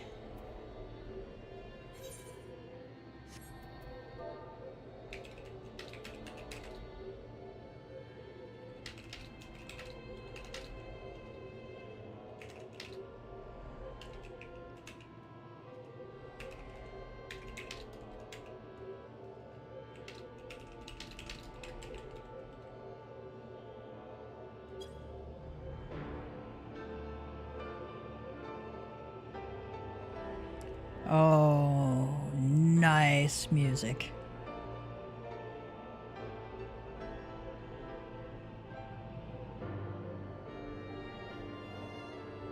Oh.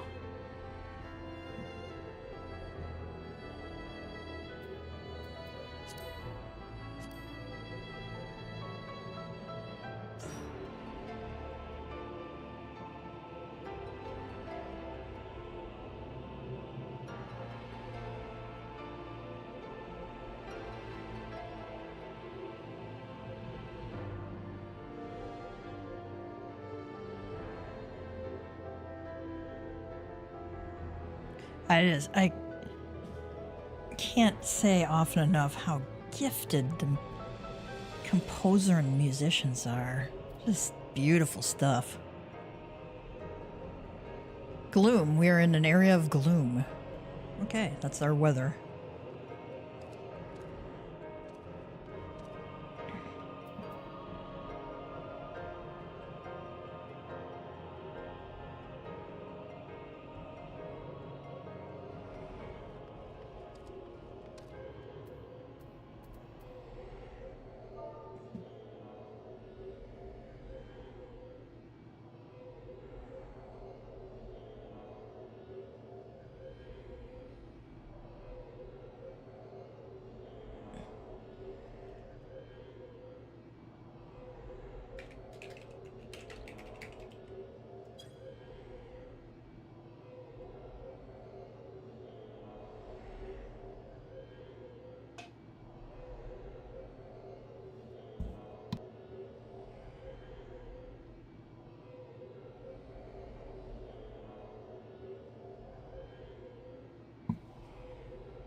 I don't know if you can hear my dog barking in the background.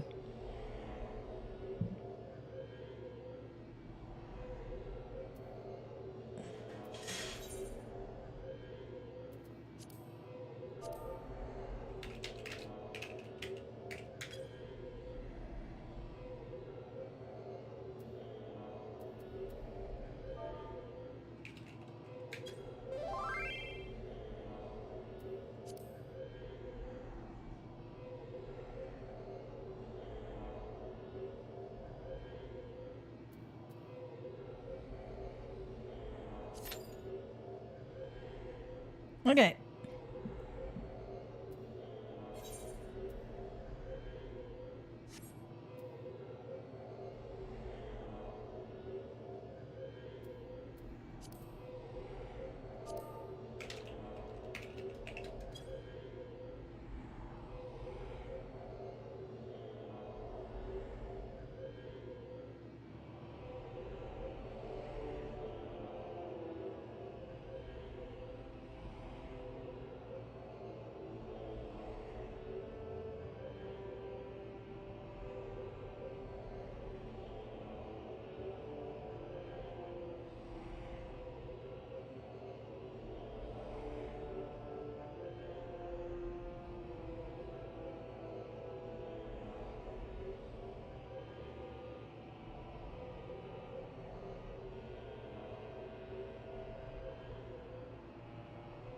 Hi, Mara.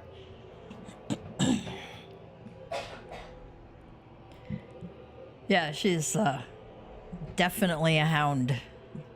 You can hear that baying sound that she makes, even though she's a mix. She's mostly hound. And you definitely hear it in her bark. Woo, kind of thing.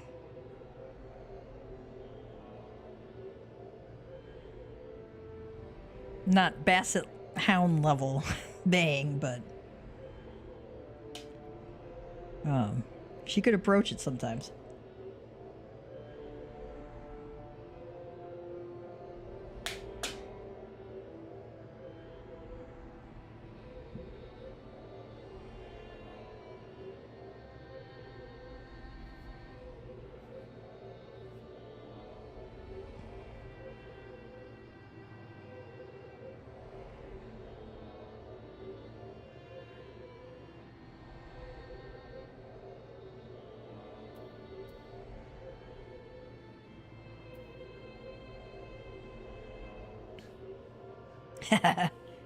Yeah.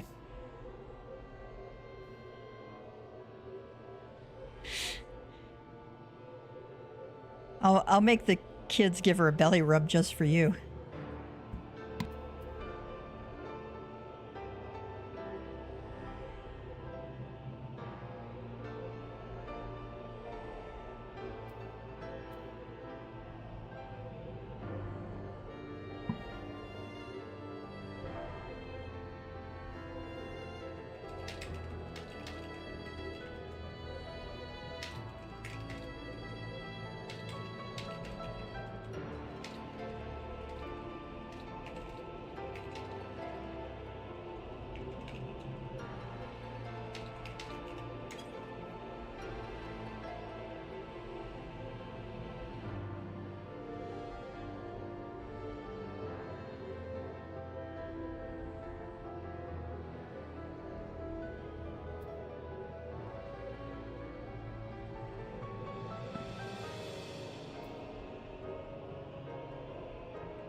We're discussing the Juno raid, where you, I think it's the Juno Alliance raid, where you got to interrupt a boss fairly frequently. And having played Star Wars: The Old Republic or SOTOR, every class has an interrupt, and you actually have to use it fairly often. Definitely have to use it in endgame raiding. But in this game, it's very infrequently used, and the tanks, I think, have an interrupt, if I remember correctly. And they do the lion's share of any interrupting, so not every class in this game has an interrupt skill. I think it's only the Fizz ranged. Bards, dancers, machinists. And there might be some others. Not sure on that. But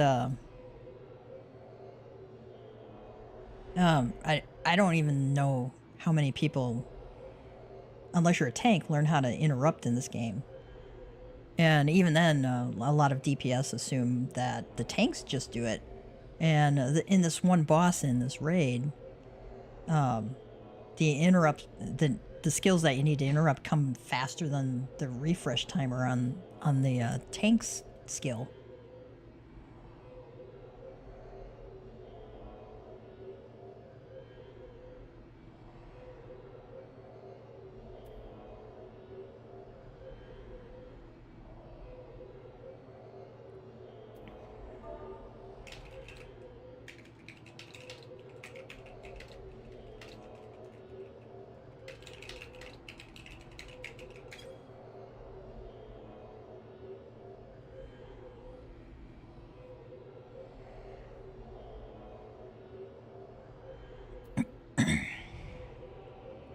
So anyway, for those of you who play Fizz range classes, Head Graze is the name of the skill. Okay.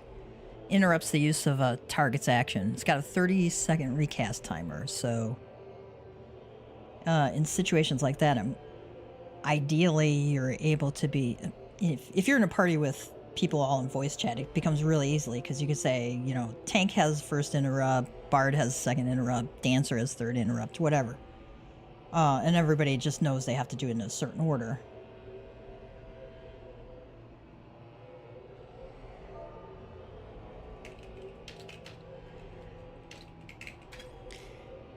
But when you're doing an alliance raid, and you're lucky if you have more than a few people in your voice chat,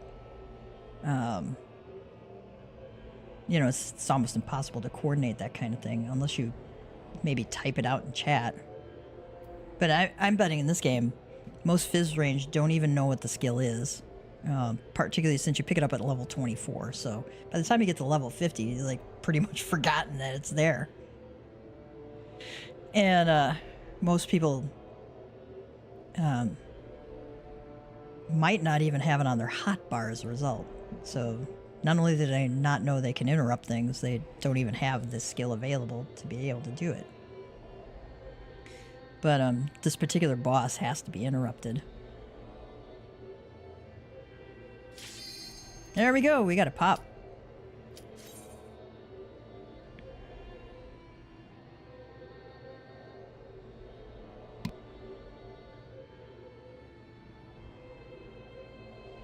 At least I hope. We got 2 more DPS and 1 more healer. Sometimes the DPS are in a queue so long that they forget that they're in the queue.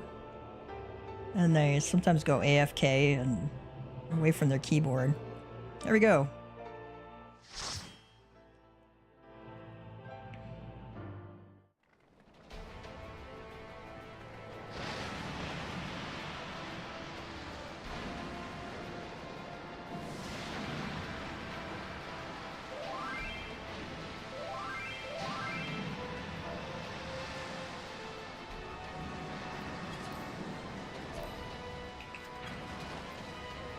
Oh, nice cutscene. Nice.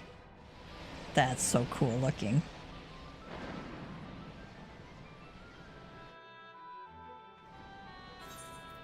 Eat my food before I forget.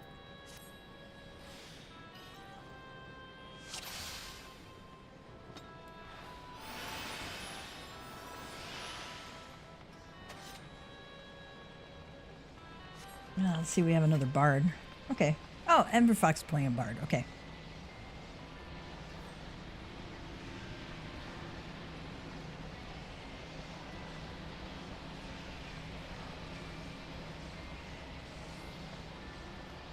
Unfortunately, bards overwrite each other's songs. They don't stack. So I try and keep an eye out if there's another bard in the group. Try and keep an eye out to see if they hit their song first. Because then I can wait and hit mine when theirs is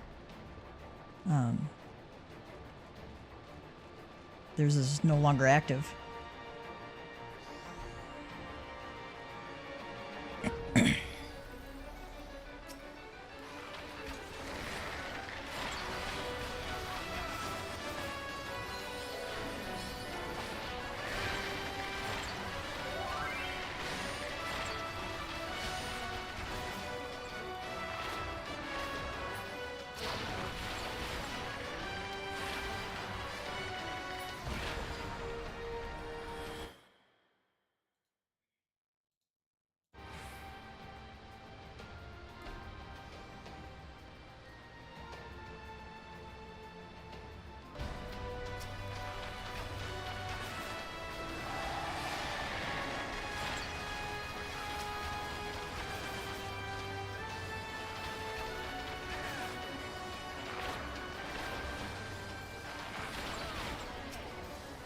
Dot up the demons here.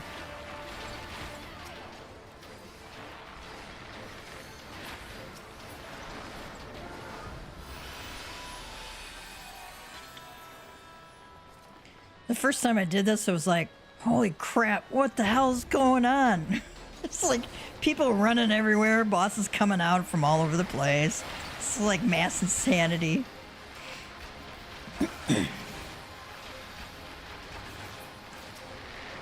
My daughter did this for the first time. She loved it.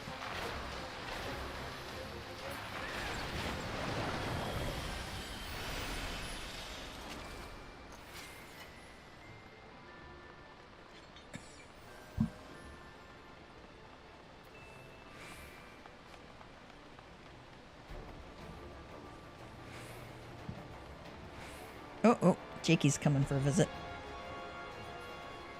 You want to come up?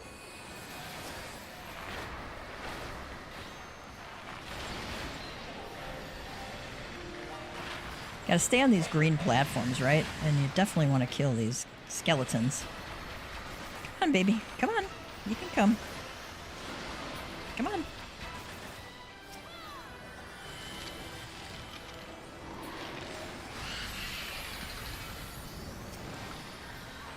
What are you looking at, pussycat?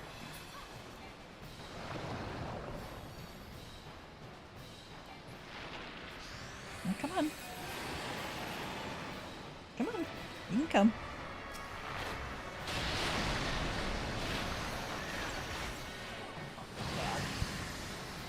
You make it hard to see the screen. Good boy.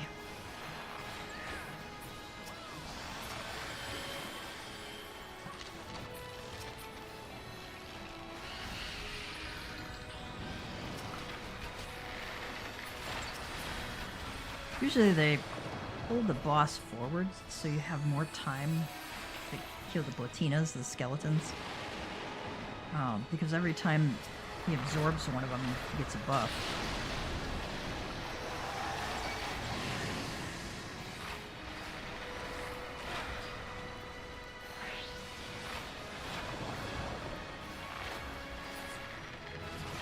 Oh, I leveled up. Yay. Uh-oh, I think we lost somebody.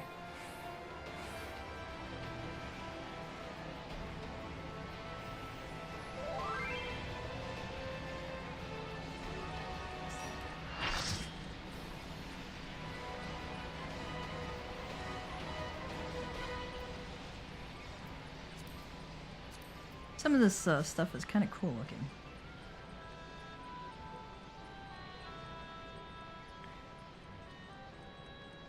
Alright, this next one, yeah, they don't make it obvious. There are 3 lanes.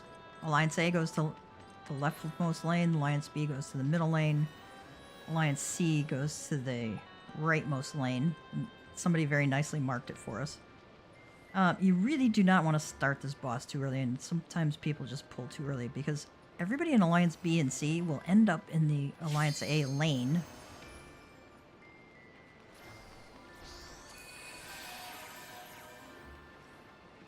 Like this idiot boss here.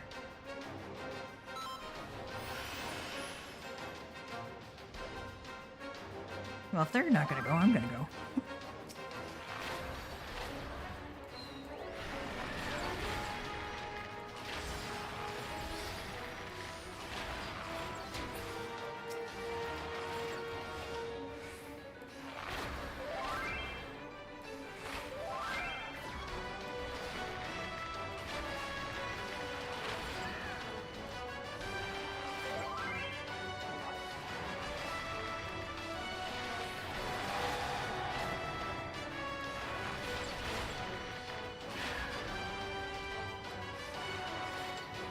So, see, we can't hit the boss right now, since it's invulnerable.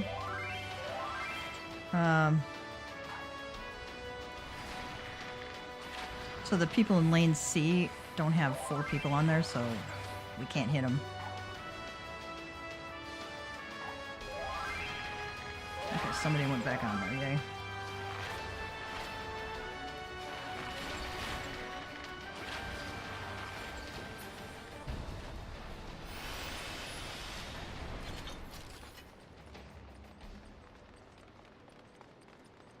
It's times like these when I'm glad to have a sprout tag on if we don't, like, kill things fast enough. Hey, buddy. This boss, it's Behemoth. He's invulnerable. Oh, Thanatos. He's invulnerable except to Group A initially. You'll have a line coming out from you, like I do now, and it kind of turns you invisible.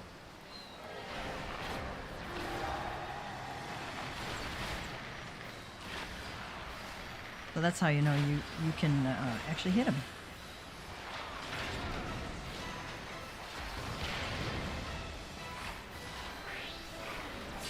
That one is interruptible, and I just interrupted it. Fine.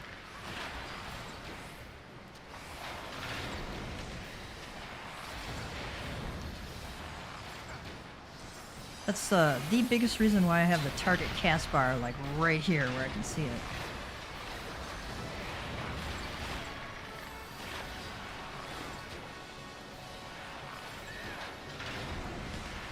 Okay, Alliance B is going to join us. Couldn't get that one in time.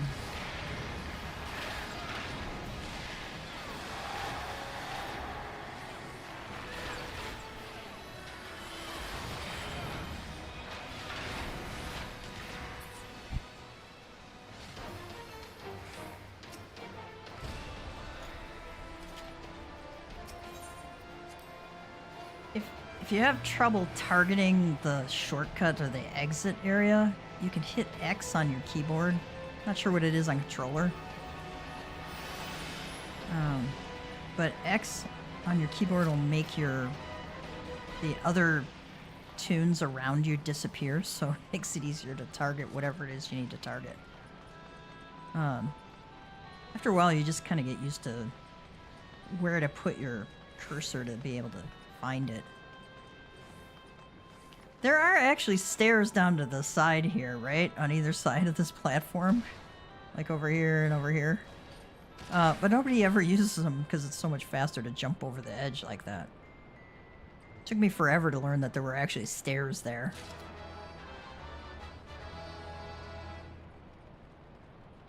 So whoever went with me the first Alliance raid I ever did, okay, you just follow everybody and you kill shit. That was the method.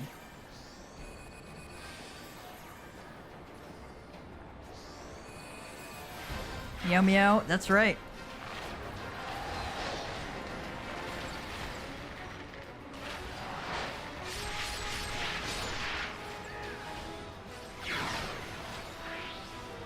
Okay, we need to get these balloons.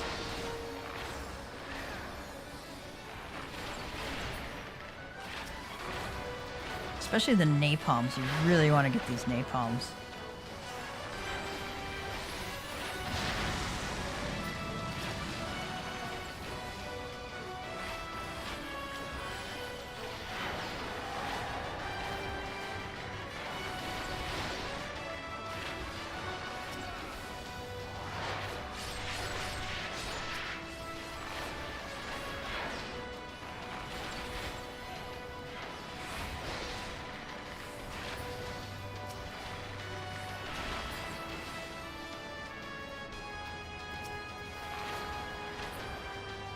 I have seen groups actually wipe on this.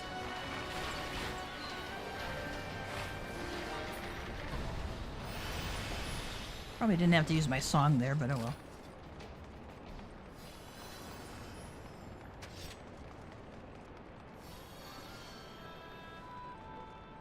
What?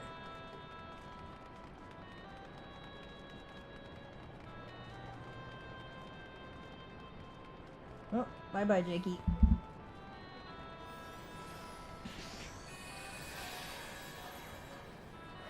Oh, kitty. That was a smelly fart. Okay, see these green things coming down on people? That's gonna spawn rocks. We have to hide behind the rocks.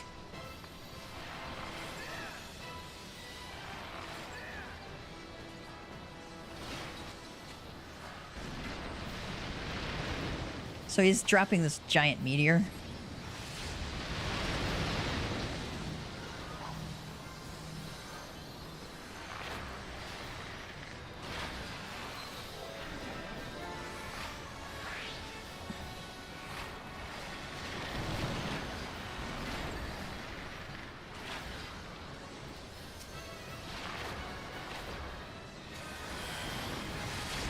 These iron giants kill the rocks too, but I think we're just gonna focus boss. If I can actually click on him.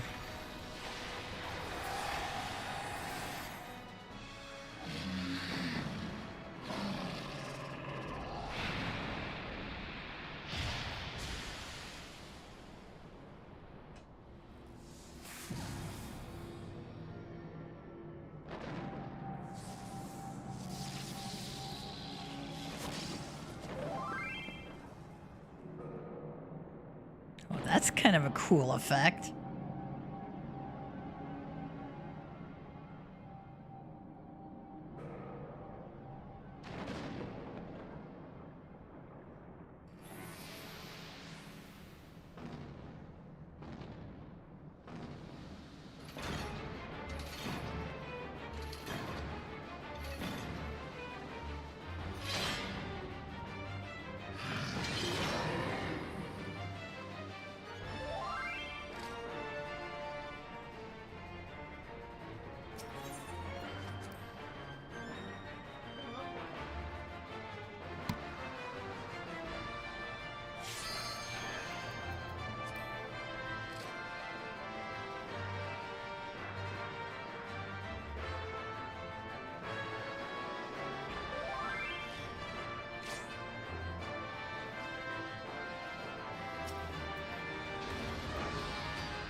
A lot of times in higher level raids, alliance raids, in later expansions, they'll wait for sprouts to watch the cutscenes, right? You're lucky if you get that in these lower level ones, so. I'm gonna wait. Okay, now we gotta run back to the outer circle here. If you don't, it's insta-kill. From that explosion there.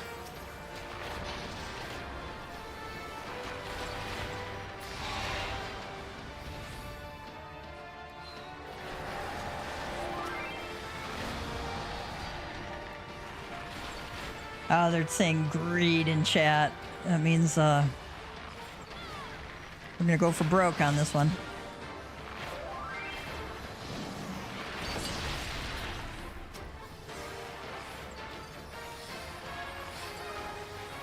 All or none.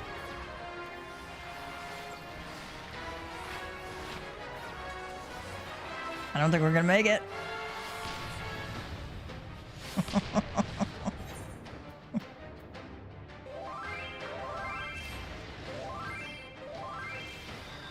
Y'all had one job. Well, we probably don't have enough DPS to do it, guys.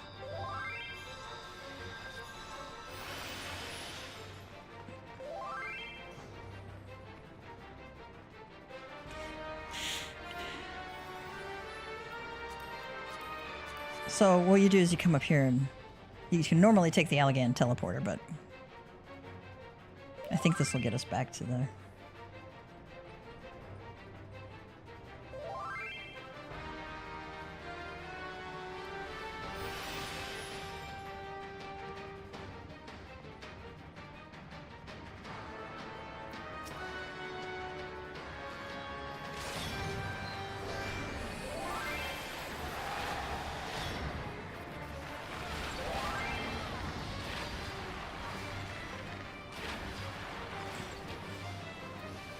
Sometimes, you know, if you agreed, but you don't have enough DPS to do it, everybody's gonna die, right? It's not just the people standing outside.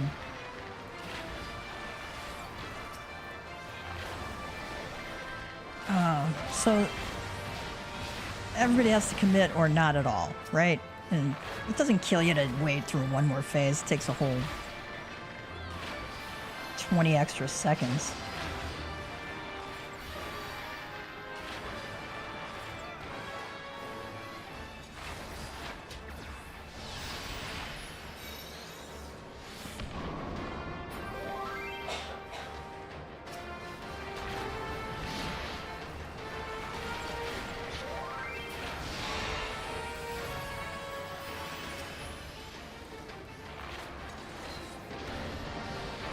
Thank you to the healer who rescued me so that I didn't die there.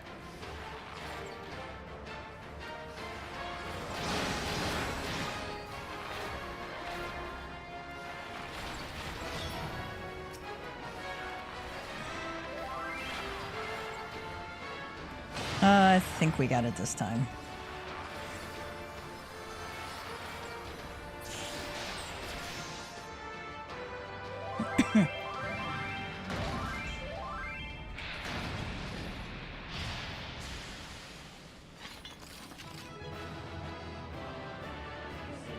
Yay, we did it!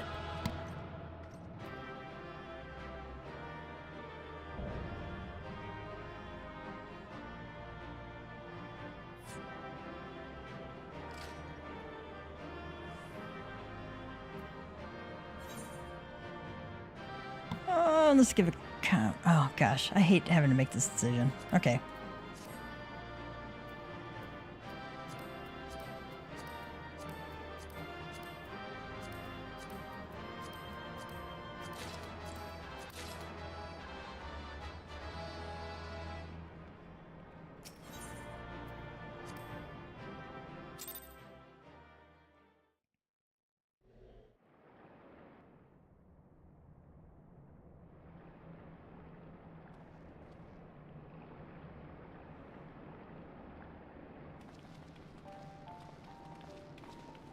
Ho there, Gav.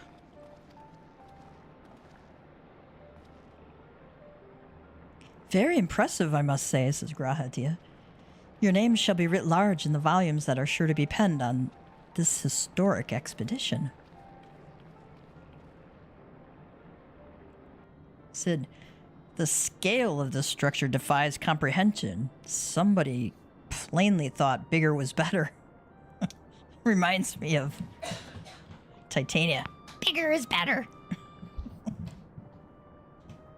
You'll get to hear that one down in the future sometime. According to the findings of my Baldessian colleagues, the Crystal Tower was constructed to collect and store the endless energies of the sun, a characteristically ambitious undertaking. Now, what of the tower's inner defenses? Judging by your haggard expression, clearing out the labyrinth was no small feat. What do you mean I look haggard? I look great, man. Catboy's eyes look great. A giant of a man wielding a shimmering scimitar, you say? Yes, that will have been Phlegethon. Not Acheron, Phlegethon. He was a hero of the Allagan Revolution. And Sid says, and you glean that from what exactly? His choice of weapon? Well, I am a historian, and I have a certain, shall we say, affinity for the lore of the Allagan Empire. It is, of course, all knowledge gleaned from musty scrolls and tomes. The ancient texts claim that the Crystal Tower is defended by the champions of Eld, resurrected and augmented through the Allagan's extraordinary technology. Chief, you need to see this, says Biggs.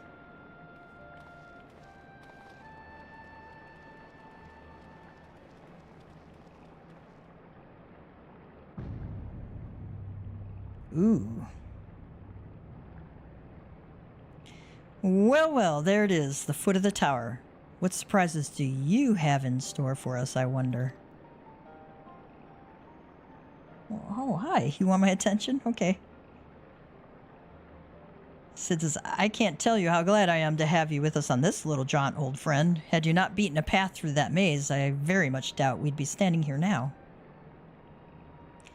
Grahatia says, well, we have much to discuss and digest. Let us retire to St. Koinek's Find for the present, and there plan our next step. Lest there be any doubt, our expedition has some way to go yet. Oh, my buddy's coming back. Well, you coming up? You coming? Okay. Come on.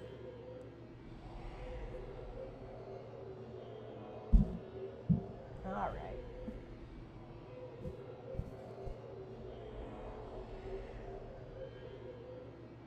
You good? Huh? All right.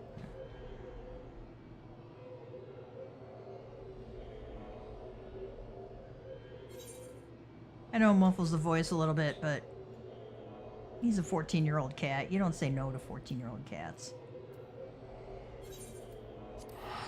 He's an old man. But he's an awesome cat.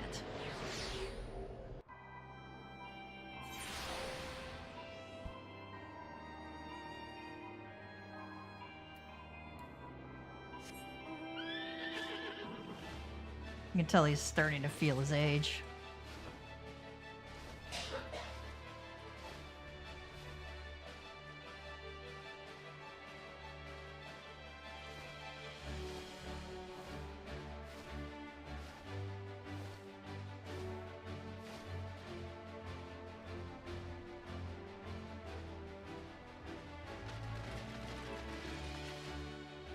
Hey, do I got a mender around here? Yeah.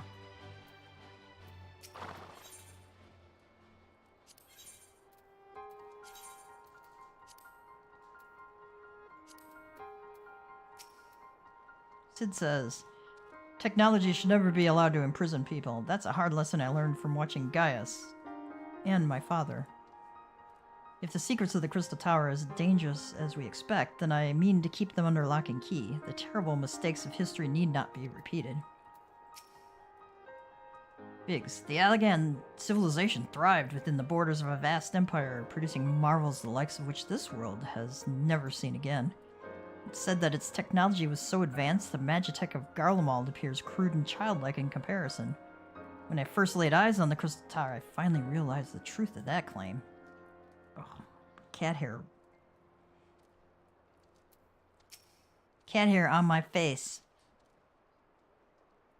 You just leave the business of sorting out the aftermath to us. Focus on clearing out the nasties, and we'll move in to survey what's left.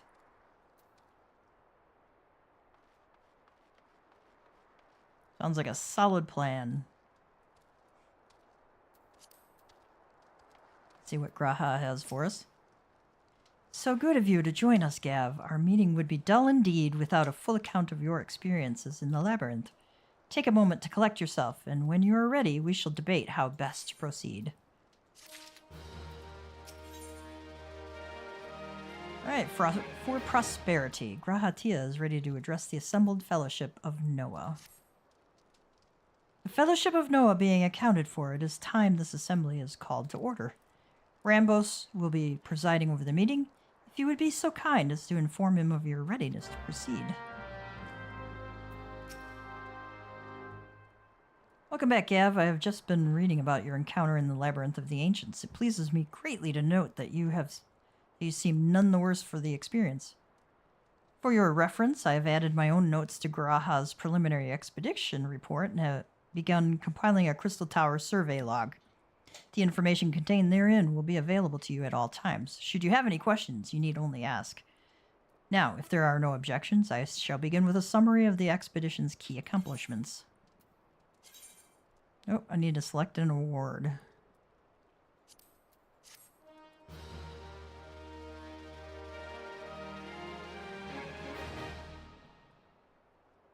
In the course of this, our first foray into the grounds of the Crystal Tower.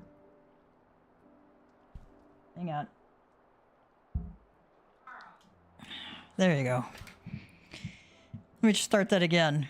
In the course of this, our first foray into the grounds of the Crystal Tower, we succeeded in neutralizing the structure's outer defenses before proceeding to secure the maze surrounding the base of the spire. Jakey was back. Yep. According to Gav's account, the labyrinth's defenses were most emphatically active. Disturbingly, his report also mentions a violent encounter with a sentry heavily augmented by Allegan technology. In short, our misgivings were well-founded. The Crystal Tower was not simply thrust above ground by the chaotic shifting of Earth, it has somehow been reawoken. If, as seems increasingly likely, the tower's secrets should prove too dangerous to share with the world, we will have no choice but to contain them. Short of leveling the place, this will almost certainly involve returning its mechanisms to a state of dormancy. To do that, however, we will first need to address the question of how they work. The question to which must surely be waiting for us inside the tower itself. In conclusion, that is where we must go. Graha says, a task rather easier said than done, if the perils of the labyrinth are any indication. Rambros. Then I move that all further exploration of the tower be delayed until such time as an exhaustive analysis of the structure's defenses has been completed. Master Garland, may I entrust this task to you? It would be my pleasure. Don't forget about us, says Wedge. Biggs. It's like you said, Chief. We founded the Ironworks to make sure that technology was used for the right reasons. That means making sure it's not used for the wrong ones. We wouldn't be doing our jobs if we didn't see it through to the end. Lads, well, I hope you're ready for some back-breaking chores. Graha says, Well, everything seems to be in hand here, so I shall take my leave of you for the present. If I am to witness this valiant tale unfold before mine own eyes, I must needs hone my martial skills ere we ascend the spire. He sounds a lot like Urianger, doesn't he?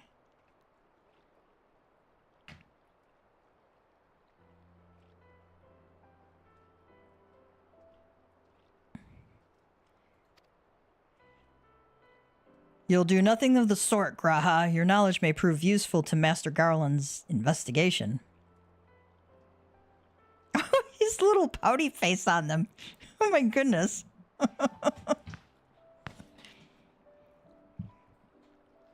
As an observer, I am not, strictly speaking, subject to your authority. Pray, do not mistake my intent, Gav. I am well aware that I shall never be a match for one with your innate talents, however hard I train. Be that as it may, pray do not allow your skills to rust from disuse during the coming pause. We will need you fighting fit if our subsequent forays are to prove as productive as this one. Mark me, we have not yet caught more than the briefest glimpse of that which time has obscured. Soon, however, we shall cast off the veil and gaze upon the glory of the Allagan Empire. And with that encouraging thought in mind, it is time to bring this assembly to a close. Let us all focus on the tasks at hand, that our next expedition may begin all the sooner. Meeting adjourned.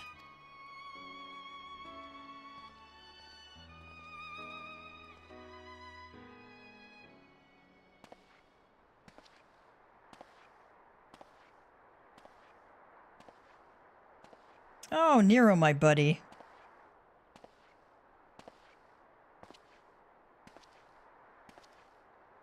Oh, outlandish man.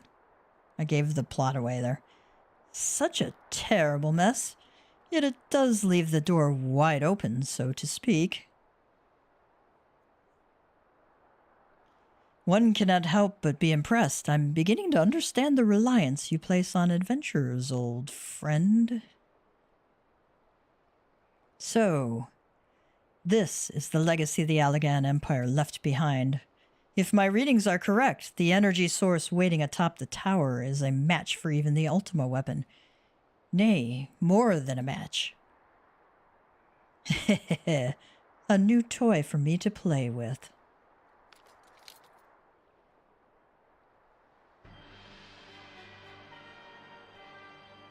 Nero Tolskeva unmasks himself.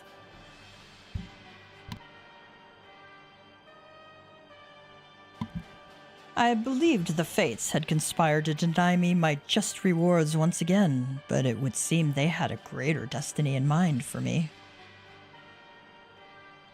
And so long as my ambition burns, I shall strive to seize it. The dream lives on, Cid. Do not disappoint me. There's a little evil grin there. My goodness.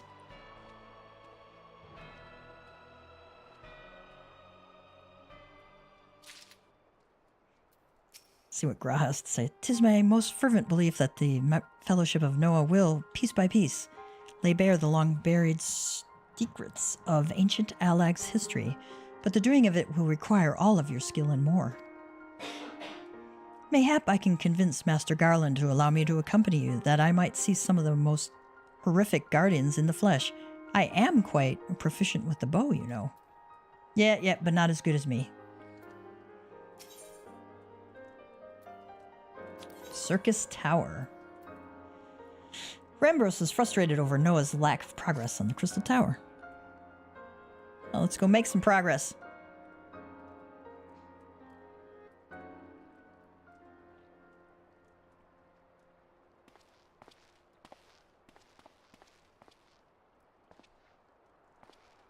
Ah, 'tis you, my friend. You are doubtless eager to hear of our progress on the Crystal Tower. Yes, we are. Excellent. I'd be disappointed to hear otherwise. Of course, disappointed is the word of the day, I fear. I'm ashamed to say that there is nothing worthwhile to report. The suns continue to probe the labyrinth of the ancients, and every day brings new discoveries. Alas, the same cannot be said of the Crystal Tower proper. We've not been able to set so much as a single foot inside it. Graha Tia says, you will recall how the 8 sentinels stood between us and the labyrinth initially. In like manner, the entryway into the principal spire, Circus Tower, the Allagans called it, is also protected by technology far more advanced than our own. Sid and I have tried every trick we know, but without success. Frankly speaking, we are at a loss. Rambro says, it is discouraging, but we cannot give up. There must be a way in. And so the situation stands, my friend. Until we gain entry into the tower, I fear your talents shan't avail us. It will require time that I am loath to waste, but I have a mind to set my people to scouring such ancient texts as we have on hand. Somebody else? Some mystery person says, perhaps we can be of assistance. And you are? Says Graha. Be at ease, friends, for we share the self-same goal. I am Une, and my companion is called Doga. We are scholars of the Allagan civilization, sent by the students of Baldessian to assist in your endeavor. Une and Doga, rather unusual names for this day and age, if I might be forgiven for observing, but I digress. You claim to be here at the students' behest, but we have received nary word of your coming. Moreover, in light of the recent incident at the Isle of Val, which got blown up, if you remember, just kind of disappeared into nowhere, I should think that they have rather more pressing concerns. Doga says, we can only assume that the message failed to reach you due to some mishap. I assure you that we are here to help. I don't know, they seem kind of suspicious to me. What's going on with Graha? What is it, Graha? Ugh. 'Tis nothing. There was a pain, but it has subsided.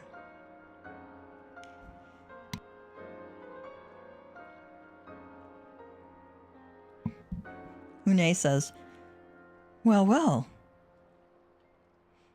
This is rather unexpected. Your right eye is the same as ours. The same? You have the Allagan eye as well?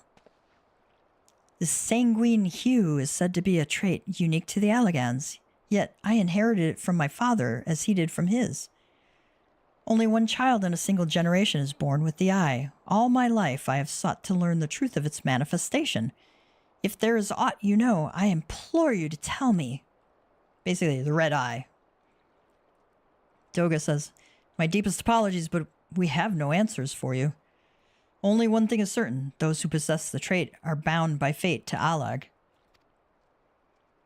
As your eye has placed you upon the path you walk, so too have we come here to fulfill our destiny.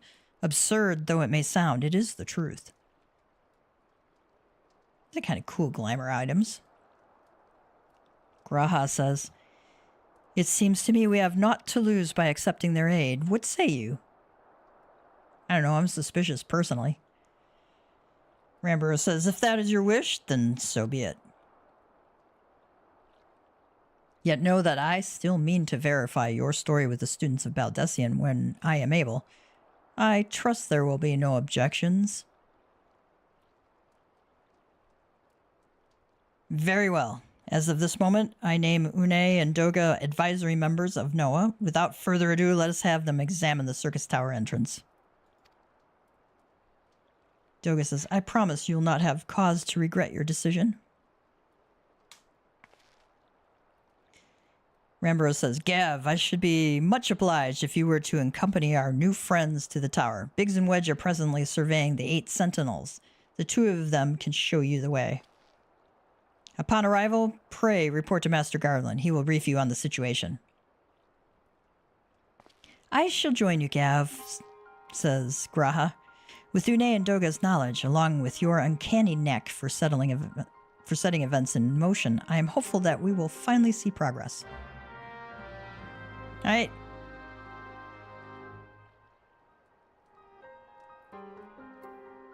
Speak with Biggs at the 8 sentinels to be taken to Circus Tower.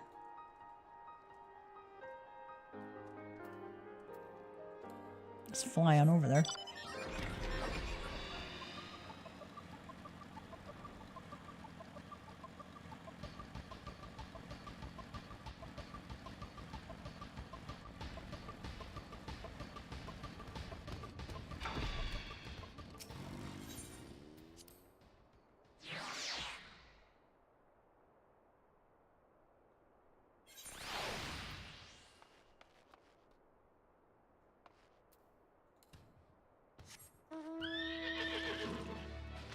Oh, you can't fly in here.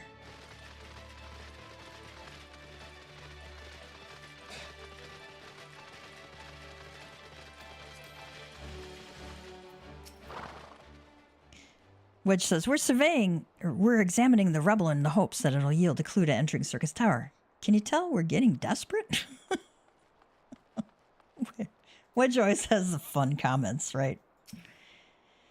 Biggs, well, if it isn't Gav, eager to enter Circus Tower and kill everything in sight, no doubt. As I'm sure you've already heard, though, the place is locked up tight as a clam. New friends from the students, you say. Excellent. It's been slow going, or rather, no going, for the chief. He'll appreciate the help. If you'll just follow me, I'll take you to him.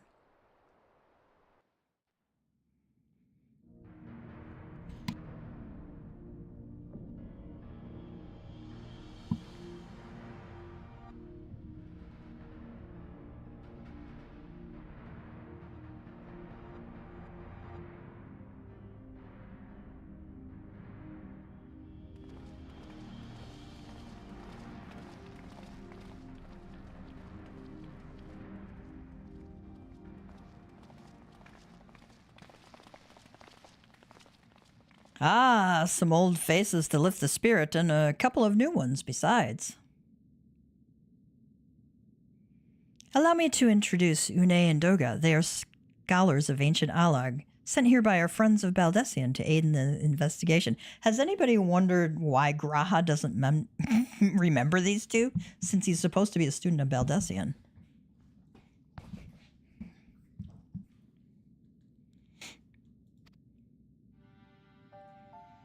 Doga says, we understand you're having trouble circumventing the tower's defenses. 'Tis our hope that we can be of some small assistance. If your attires ought to go by, your assistance should prove invaluable indeed.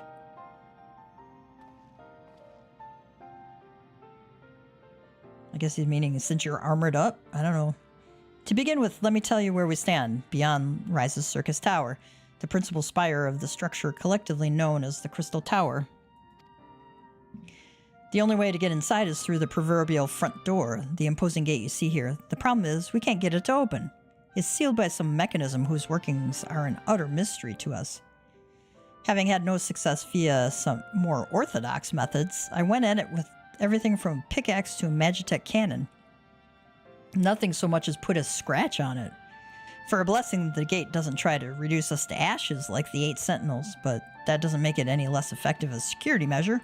It's fiendishly frustrating in its simplicity. Graha says, the only clue we have is the elaborate device carved upon it. A man and a woman, respectant. Allegan royalty by my judgment. Oh, how convenient. Precisely who these individuals were, we cannot say, nor do we know whether the device actually serves a purpose. Like as not, it is purely decorative.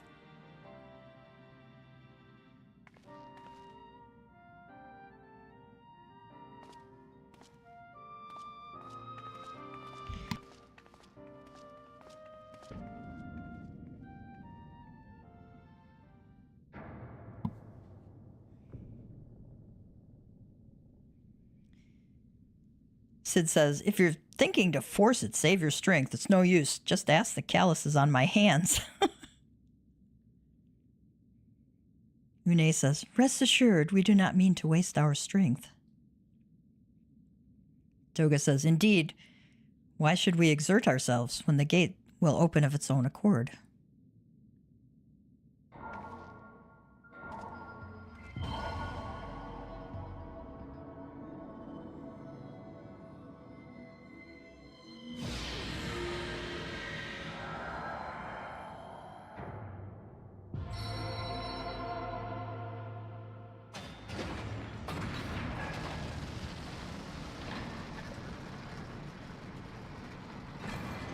Oh, no, that's just cool. Oh, Graz, look. Oh, my gosh.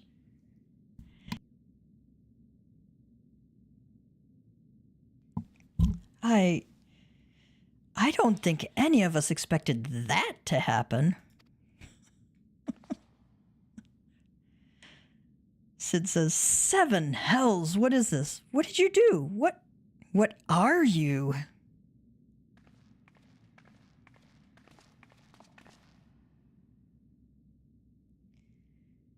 Somebody unknown says, piercing the heavens and gathering the light, a symbol of mankind's glory and might. Its virtue guarded by gates impregnable. Only to those of royal blood answerable. Exactly as passed down through legend, I am delighted to see. Aha, it's our friend Nero.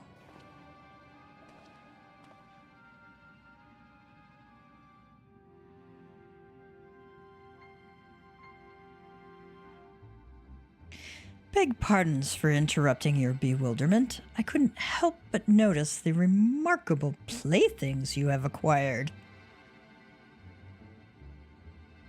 Nero, you're still alive? Garland, if I didn't know better, I would say you weren't happy to see me. Ah, but I jest. In light of our recent meetings, you have every right to be wary. But rest assured, I am no longer a threat to you. My legion is, for all intents and purposes, defunct. And my association with it means a tight noose awaits me back in Garlemald. And so I've been roaming this land Eorzea, a regular itinerant. Friend Nero, right? In the course of my wanderings, I chanced to catch wind of your latest venture. It sounded positively fascinating, and so I decided to come here and join you. Yeah, like we want you. Cid, after the wrongs you've committed, you think us that gullible? Yeah, actually, he does. He really does. Nero, if you are suspicious of my intent, 'tis only my just deserts. But I am... They spelled that wrong. It's supposed to be 2 S's. Sorry, guys. If you are suspicious of my intent, 'tis only my just deserts. But I am determined to make amends. As a gesture of goodwill, I will share with you what I know, starting with these 2 odd characters. As you are doubtless already aware, the Crystal Tower was the symbol of ancient Aleg's might and prosperity. Entry was permitted only to royalty and a select few individuals. According to the records I have unearthed, only royal blood can open the gate. In other words, the Emperor and his progeny were living keys. You mean to say that these 2 are descended from Allegan royalty? Oh, I suggest nothing so glamorous.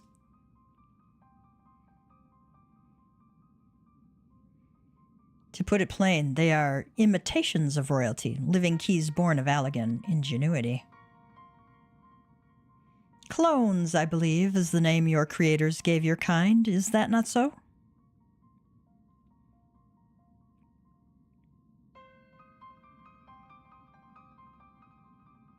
Doga says, 'twould seem that the time for concealment is past. Well, yeah, that might be nice, since we're about ready to go on a dangerous mission.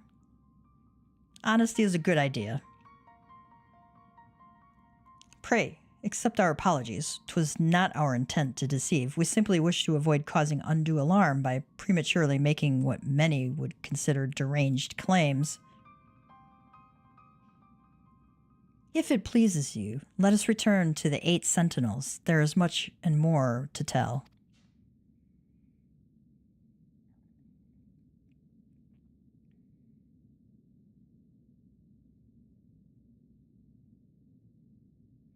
Very well, says Graha.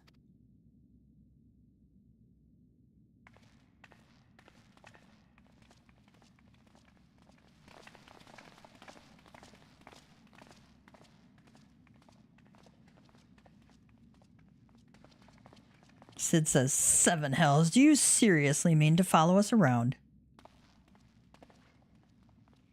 Nero says, come, Garland, you know me better than to think that I spoke in jest.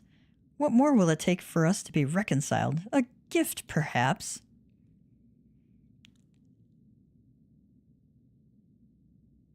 An Allegan tombstone. It holds the information I just shared with you, and a deal more besides. It used to be the jealously guarded property of the 14th Legion, but it's yours now. I wish you joy of it.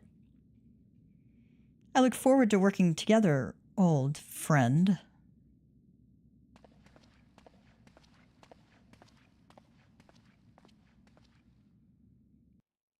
sure.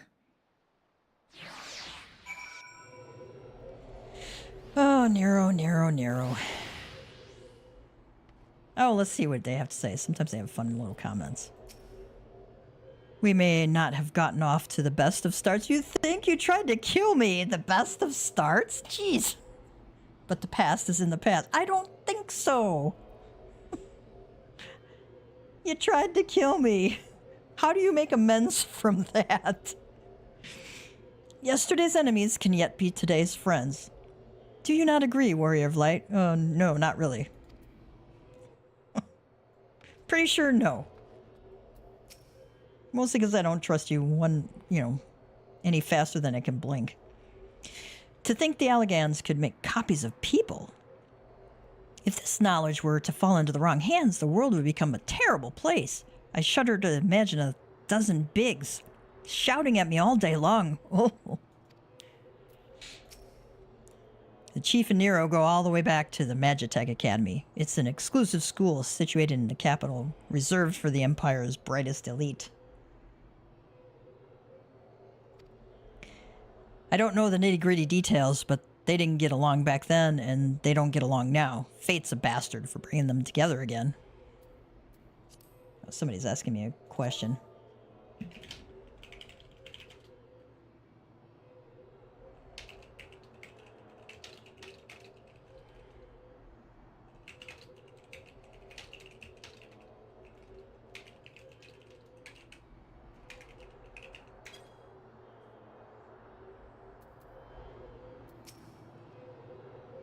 Goes without saying that Nero can't be trusted. We'll do well to keep an eye on him at all times. Yeah, that's pretty much my idea. Yeah, right? It happened yesterday. Yesterday you were trying to kill us. I don't think we get over that anytime soon. You have every right to mistrust us, but I beg you to hear us out. Long have we waited for this opportunity to fulfill our life's purpose.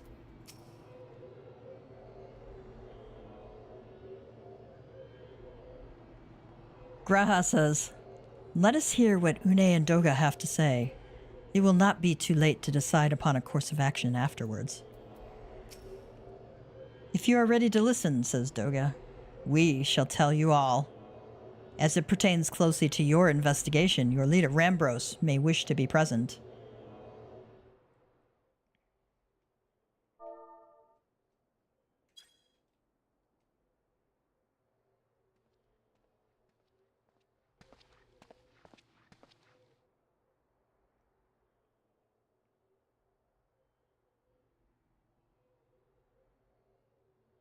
Before we begin, pray, allow me to apologize again. It was not our intent to deceive you. Well, yeah, it was, because you lied, right? To start with. So, yeah, it was your intent to deceive. As you will have already gathered, we are not scholars sent by the students of Baldessian. Nay, we are clones, copies of people who once existed, given life through Allegan technology. That is rather a lot to take in, says Rambros.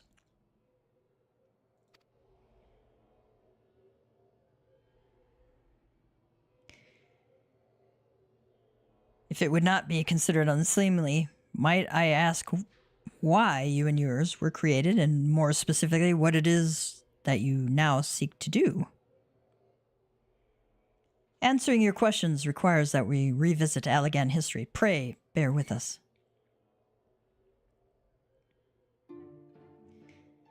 The Allegan Empire reached its zenith long before our kind came into being. In that glorious age, the Crystal Tower stood tall as the symbol of Allegan pride. Parents took their children there that they might learn how the nigh limitless energy it produced brought prosperity to the whole empire. That prosperity, however, bred decadence, and the empire began to show signs of stagnation. This decline was made all the more rapid for want of strong leadership. In a matter of generations, says Doga, the Allegan civilization became a pale shadow of its former self. I'm going to start that whole thing over. In a matter of generations, the Alleg civilization became a pale shadow of its former self.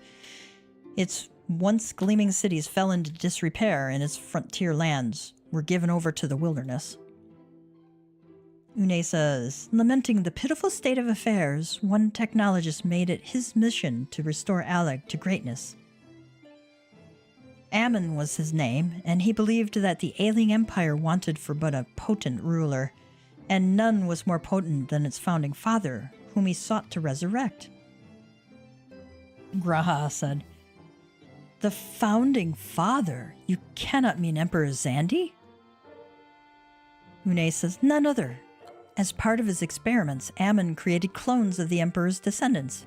We are the products of that experiment, copies of Une and Doga.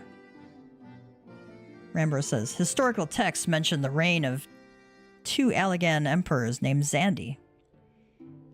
It was commonly believed that the second was the namesake of the first. After all, such a custom is not uncommon among royalty and commoners alike, to think that the two were, in fact, one and the same. Une says, aye, Zandi returned from the grave and assumed his throne once more, and true to Ammon's prediction, the Emperor restored his realm to the glory it once was. Would that he could have been satisfied with that. Doga says, in his previous life, the Emperor desired to bring the entire world under Allagan dominion, an ambition that ultimately went unfulfilled. Having been granted a second chance, he was determined to succeed. Realizing that he needed more power to wage his war of conquest, Zandi turned his sights towards a forbidden source, darkness.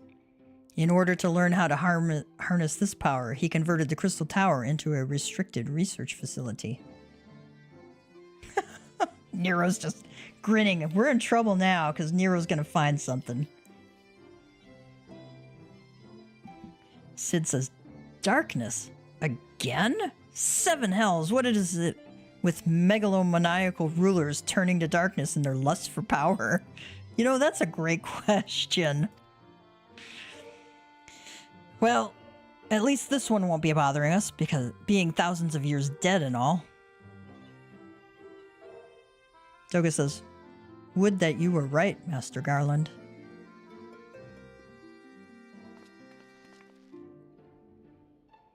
Alas, Emperor Zandi is very much alive. Within Circus Tower, he still abides, his ambition burning all the more ardently for his empire's collapse.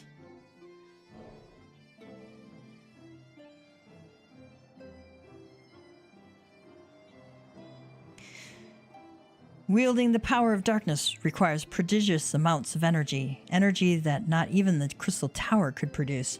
In order to augment the shortfall, Dalamud was created and launched into the heavens. On high it hung, gathering the sun's energy and channeling it to the tower below.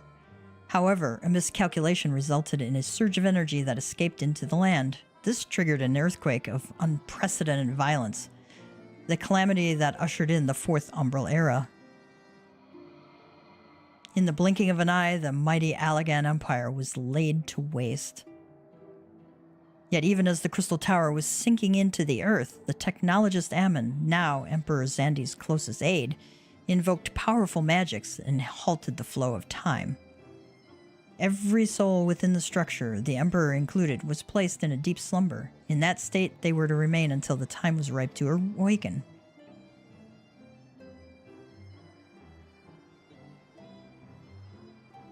Une says, Eris came and went.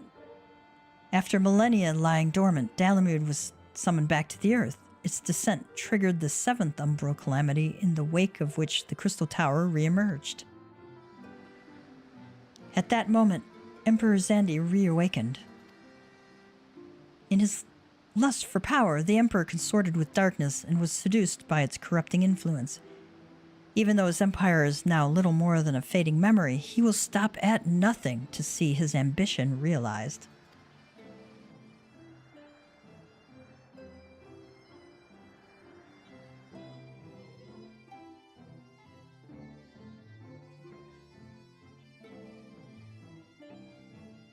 "'Tis for no other purpose, but to put an end to Zandi's madness that we exist.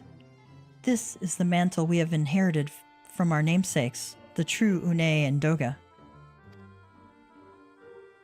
Fearing what might Fearing what might befall the world, the two of them oh my god, I can't talk right now. Let me get a drink.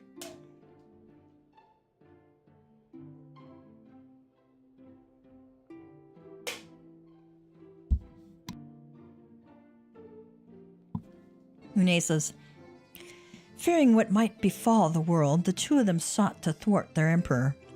They gave unto us their will, that we might carry on their mission should they fall. Or fail. Doga says, when we came to our senses within the Crystal Tower, we deliberated a course of action, concluding that we alone could not overcome Xandi. We struck out to find a worthy ally. It has taken years, but our search is finally over. 'Tis no ordinary man who can cut a path through the labyrinth of the ancients. With you as our champion, Tia, we are confident that we can end Xandi's dark ambition once and for all.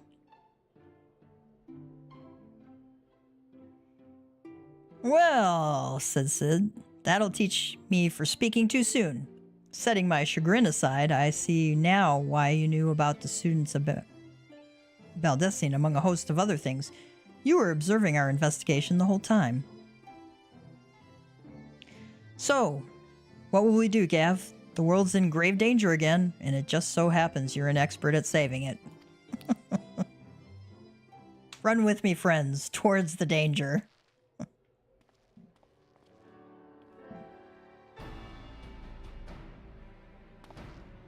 You have our eternal gratitude, said Stoga. Together, let us see the Allagan Empire's dark past laid to rest. Nero's going, no, I wanna claim it for my own. Rambro says, it's been our mission to recover the long-lost knowledge of the Allagan civilization, but what worth is that knowledge if it means subjecting the realm to peril? Truth be told, it pains me to think that the Tower's secrets may become lost to us, but the greater good must ever come first. Besides, no quantity of ancient relics can compare to our friends Une and Doga, living, breathing Allagans. And so I hereby declare a change in Noah's objective. Henceforth, we shall direct all efforts towards sealing off Circus Tower. Its dark secrets must never know the light of day. Gav, as you did for us within the labyrinth of the ancients, I would have you enter the structure and eliminate hostile elements. Suffice it to say, this includes Emperor Xandi himself.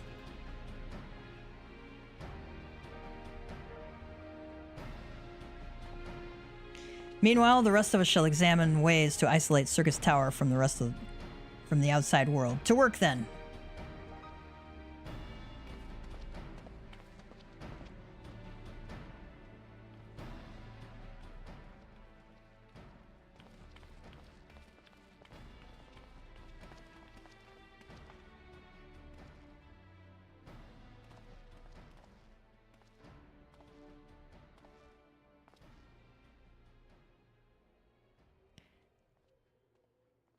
Trying to see what was going on in the background there with Nero and Sid.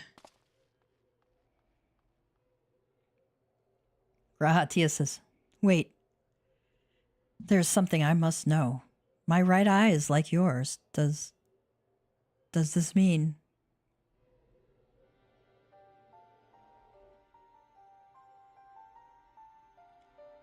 Doga says, you inherited the trait from your father, you said. Know that clones are unable to bear offspring. You have no cause for concern. The Allagan Eye, you called it, but to us it is the Royal Eye, owing to the fact that the trait manifests only in those possessed of royal blood.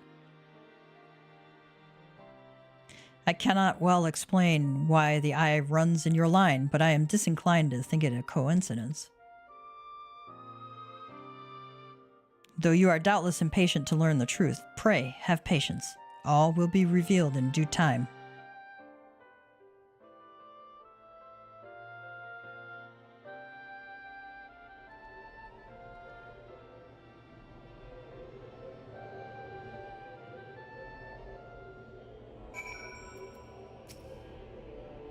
Une says, though their names do not appear to have survived the passage of time, Doga and Une were worthy individuals. They were not without faults, but they placed the welfare of the people above all else. When Xandi was resurrected, They supported his second ascension to the throne in hopes that the Empire would flourish once more under his leadership. When it came to light that Xandi was consorting with dark powers, they did all within their power to stop him. Among their many acts, they imbued us, 2 humble clones, with their will. Doga says, within Circus Tower, you will encounter clones who share our appearance. Though they too were created in the image of Doga and Nuene, they are but empty husks bereft of independent will. Their sole purpose is to eliminate intruders. Striking down spitting images of Nuene and myself may give you pause, but you must not let that stay your hand.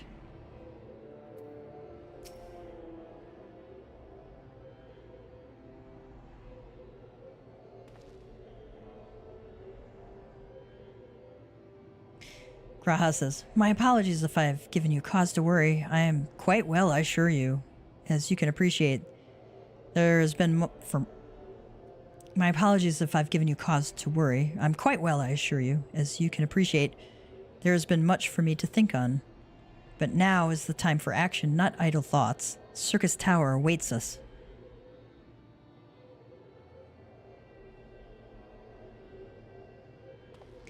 Your task is to eliminate all hostile elements within the structure, Xandi himself included. This will afford us the chance to seal off the facility. May the crystal grant you strength.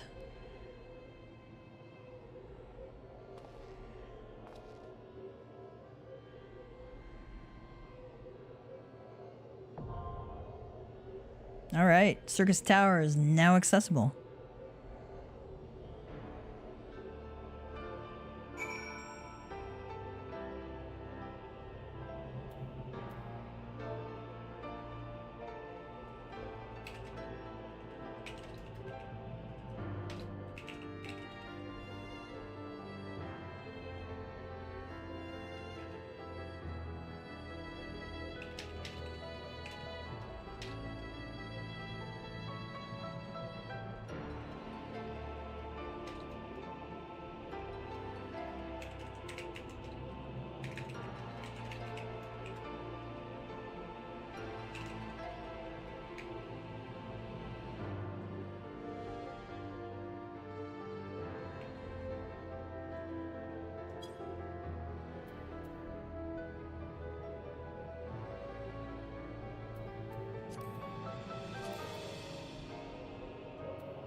Graha says, the truth of my eye is ever on my mind, but right now every man of us has a job to do.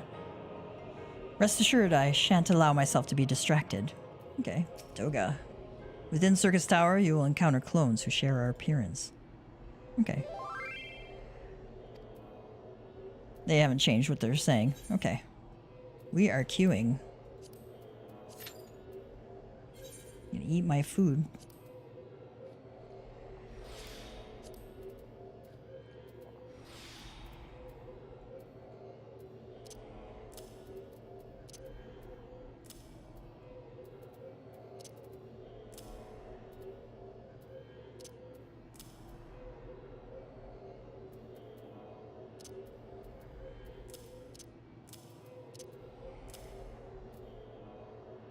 I got a Phlegathon card.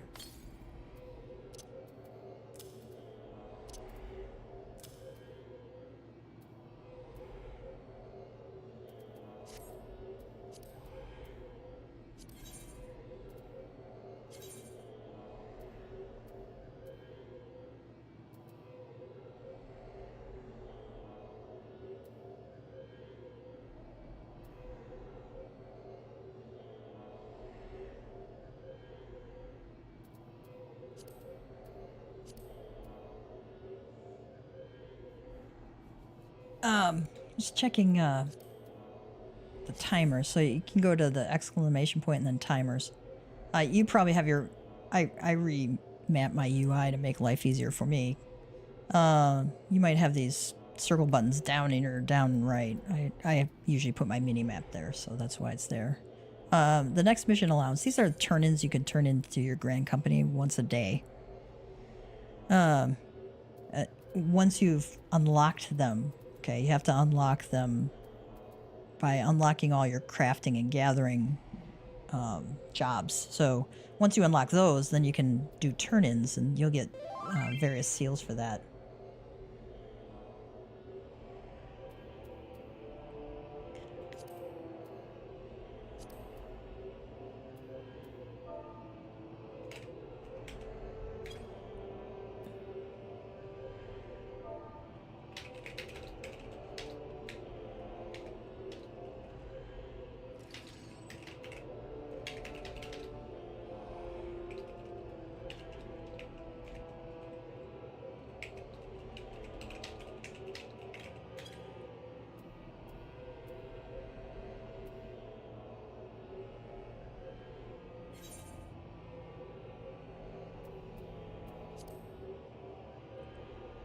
See, we have unlocked Alliance raids now. Nice.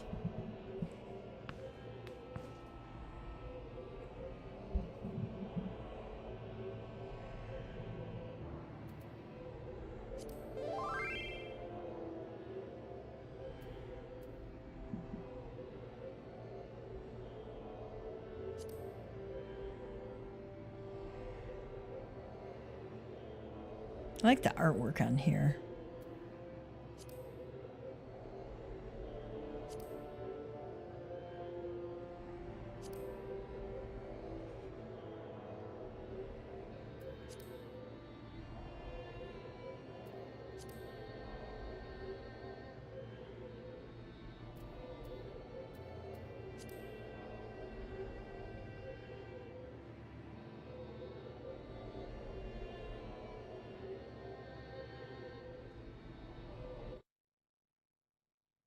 Just making sure everything's still going. Okay.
If I have stuff in my inventory to make this stuff while I wait. Cobalt Delabra. Wait, probably not.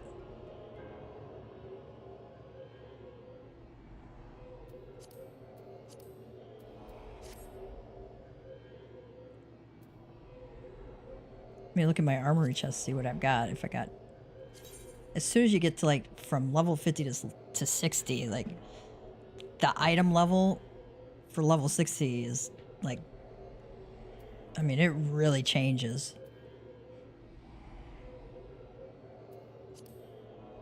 I can't remember if I had level 60 stuff prepared. Oh, yeah, okay.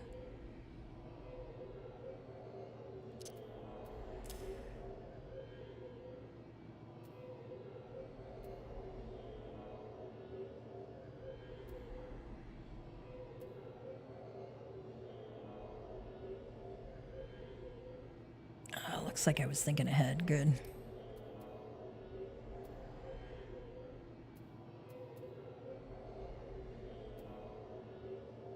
Yep, I got equipment for level 60. Which is good.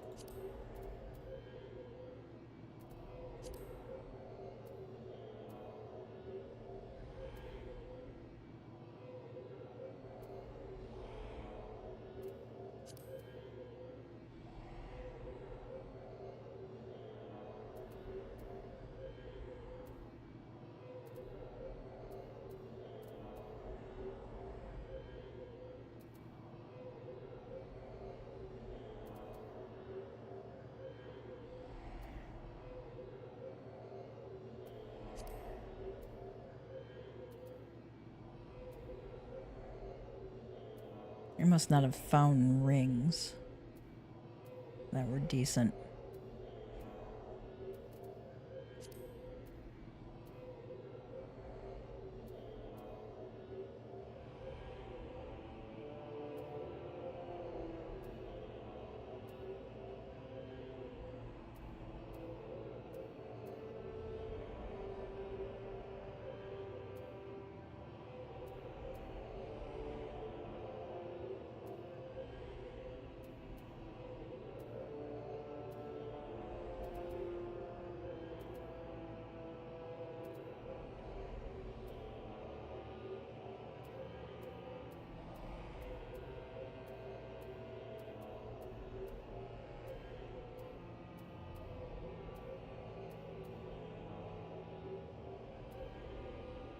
Okay.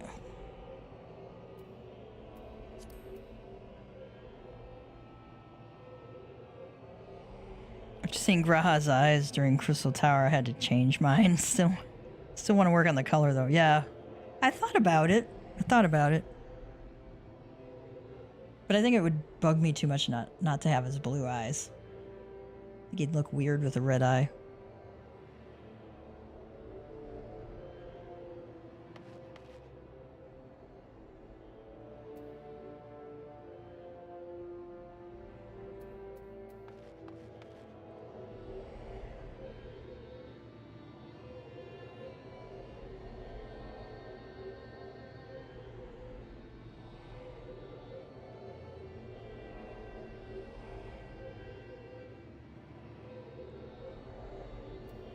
My goodness, this queue's taking a while.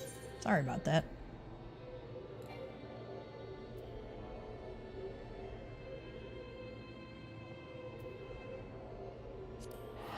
I'm gonna port to Limsa.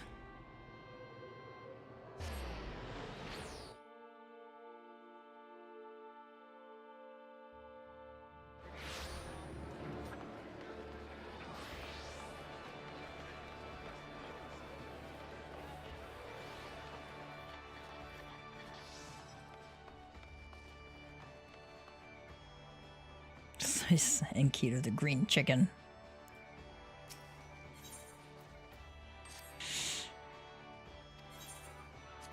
Let's see what we got. Calvary's Sabaton.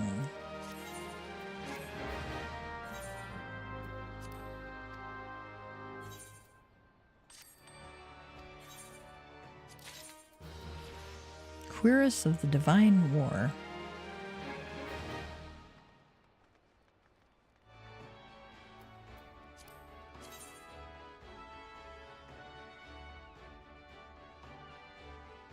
That like almost looks good. If it didn't have the brown on there, it'd be great.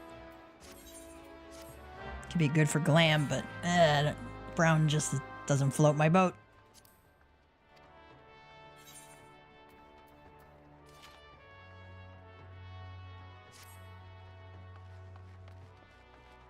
Ooh, that's nice looking glam. Wonder what it is.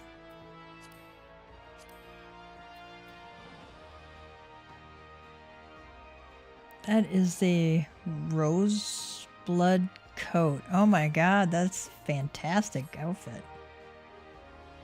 That'd be like perfect for a red mage. Oh my goodness. That's gorgeous.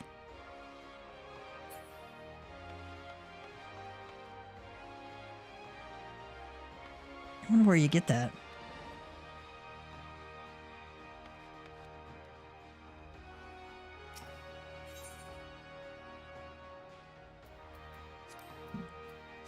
So for this stuff, sometimes I just buy it on the market board, right? A lot of times I buy it on the market board.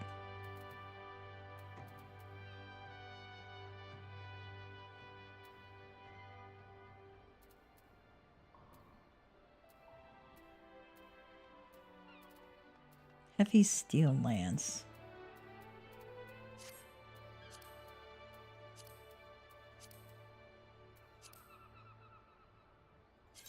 I'm wondering if that's one he's already got, like, has equipped.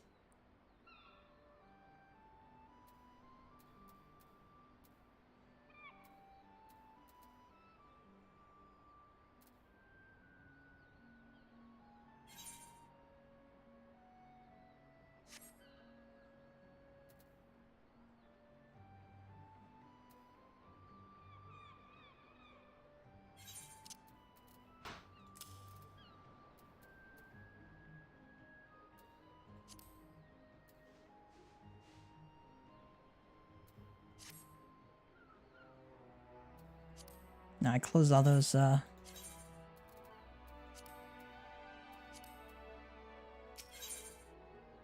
closed all those menus and I need to reopen them.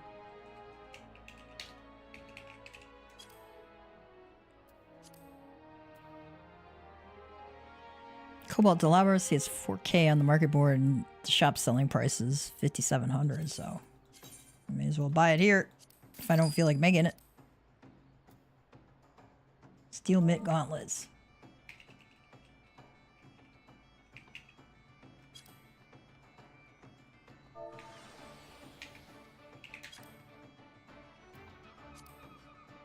No items found. Dan Bright Choker. What level is that? 28, okay.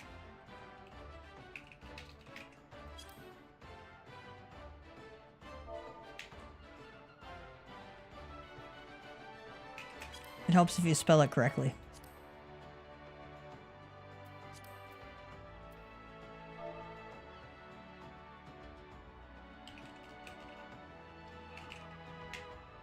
Yeah, fingerless, not bingerless.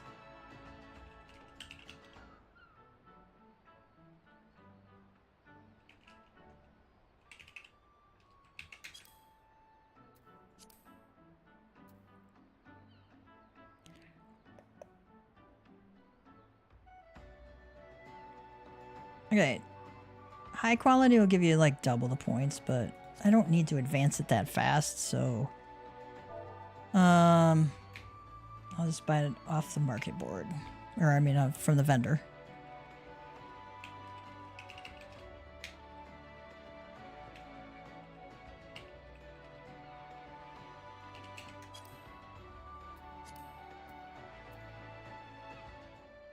$7K. That's a lot.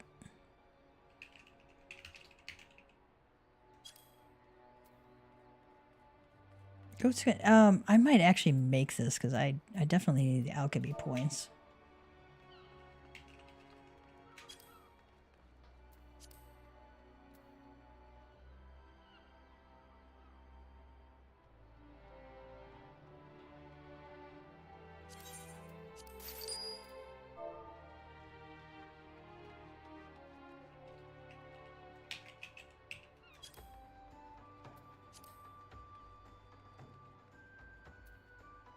Oh, yes. You just saved me from having to go out and mine that stuff. Just enough. And he's selling it for only a gil. Thank you, whoever sold that. Cedar log.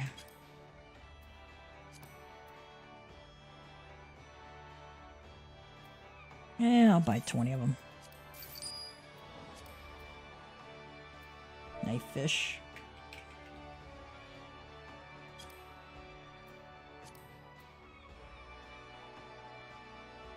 I really don't want to pay 7,000 for 6 of them. I really don't need 6 of them. I only need 1.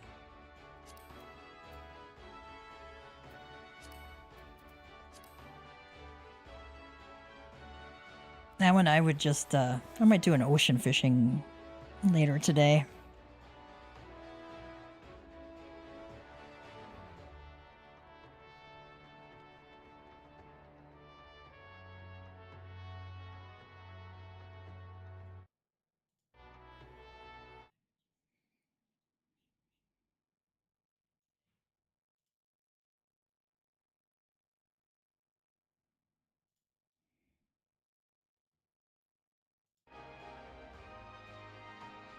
Okay, I'm gonna shut down the stream for a moment only because if this runs too long, my stream will shut off. So I'm gonna cut it at the moment and restart while we're waiting for this to do its thing anyway. All right, I'll be right back.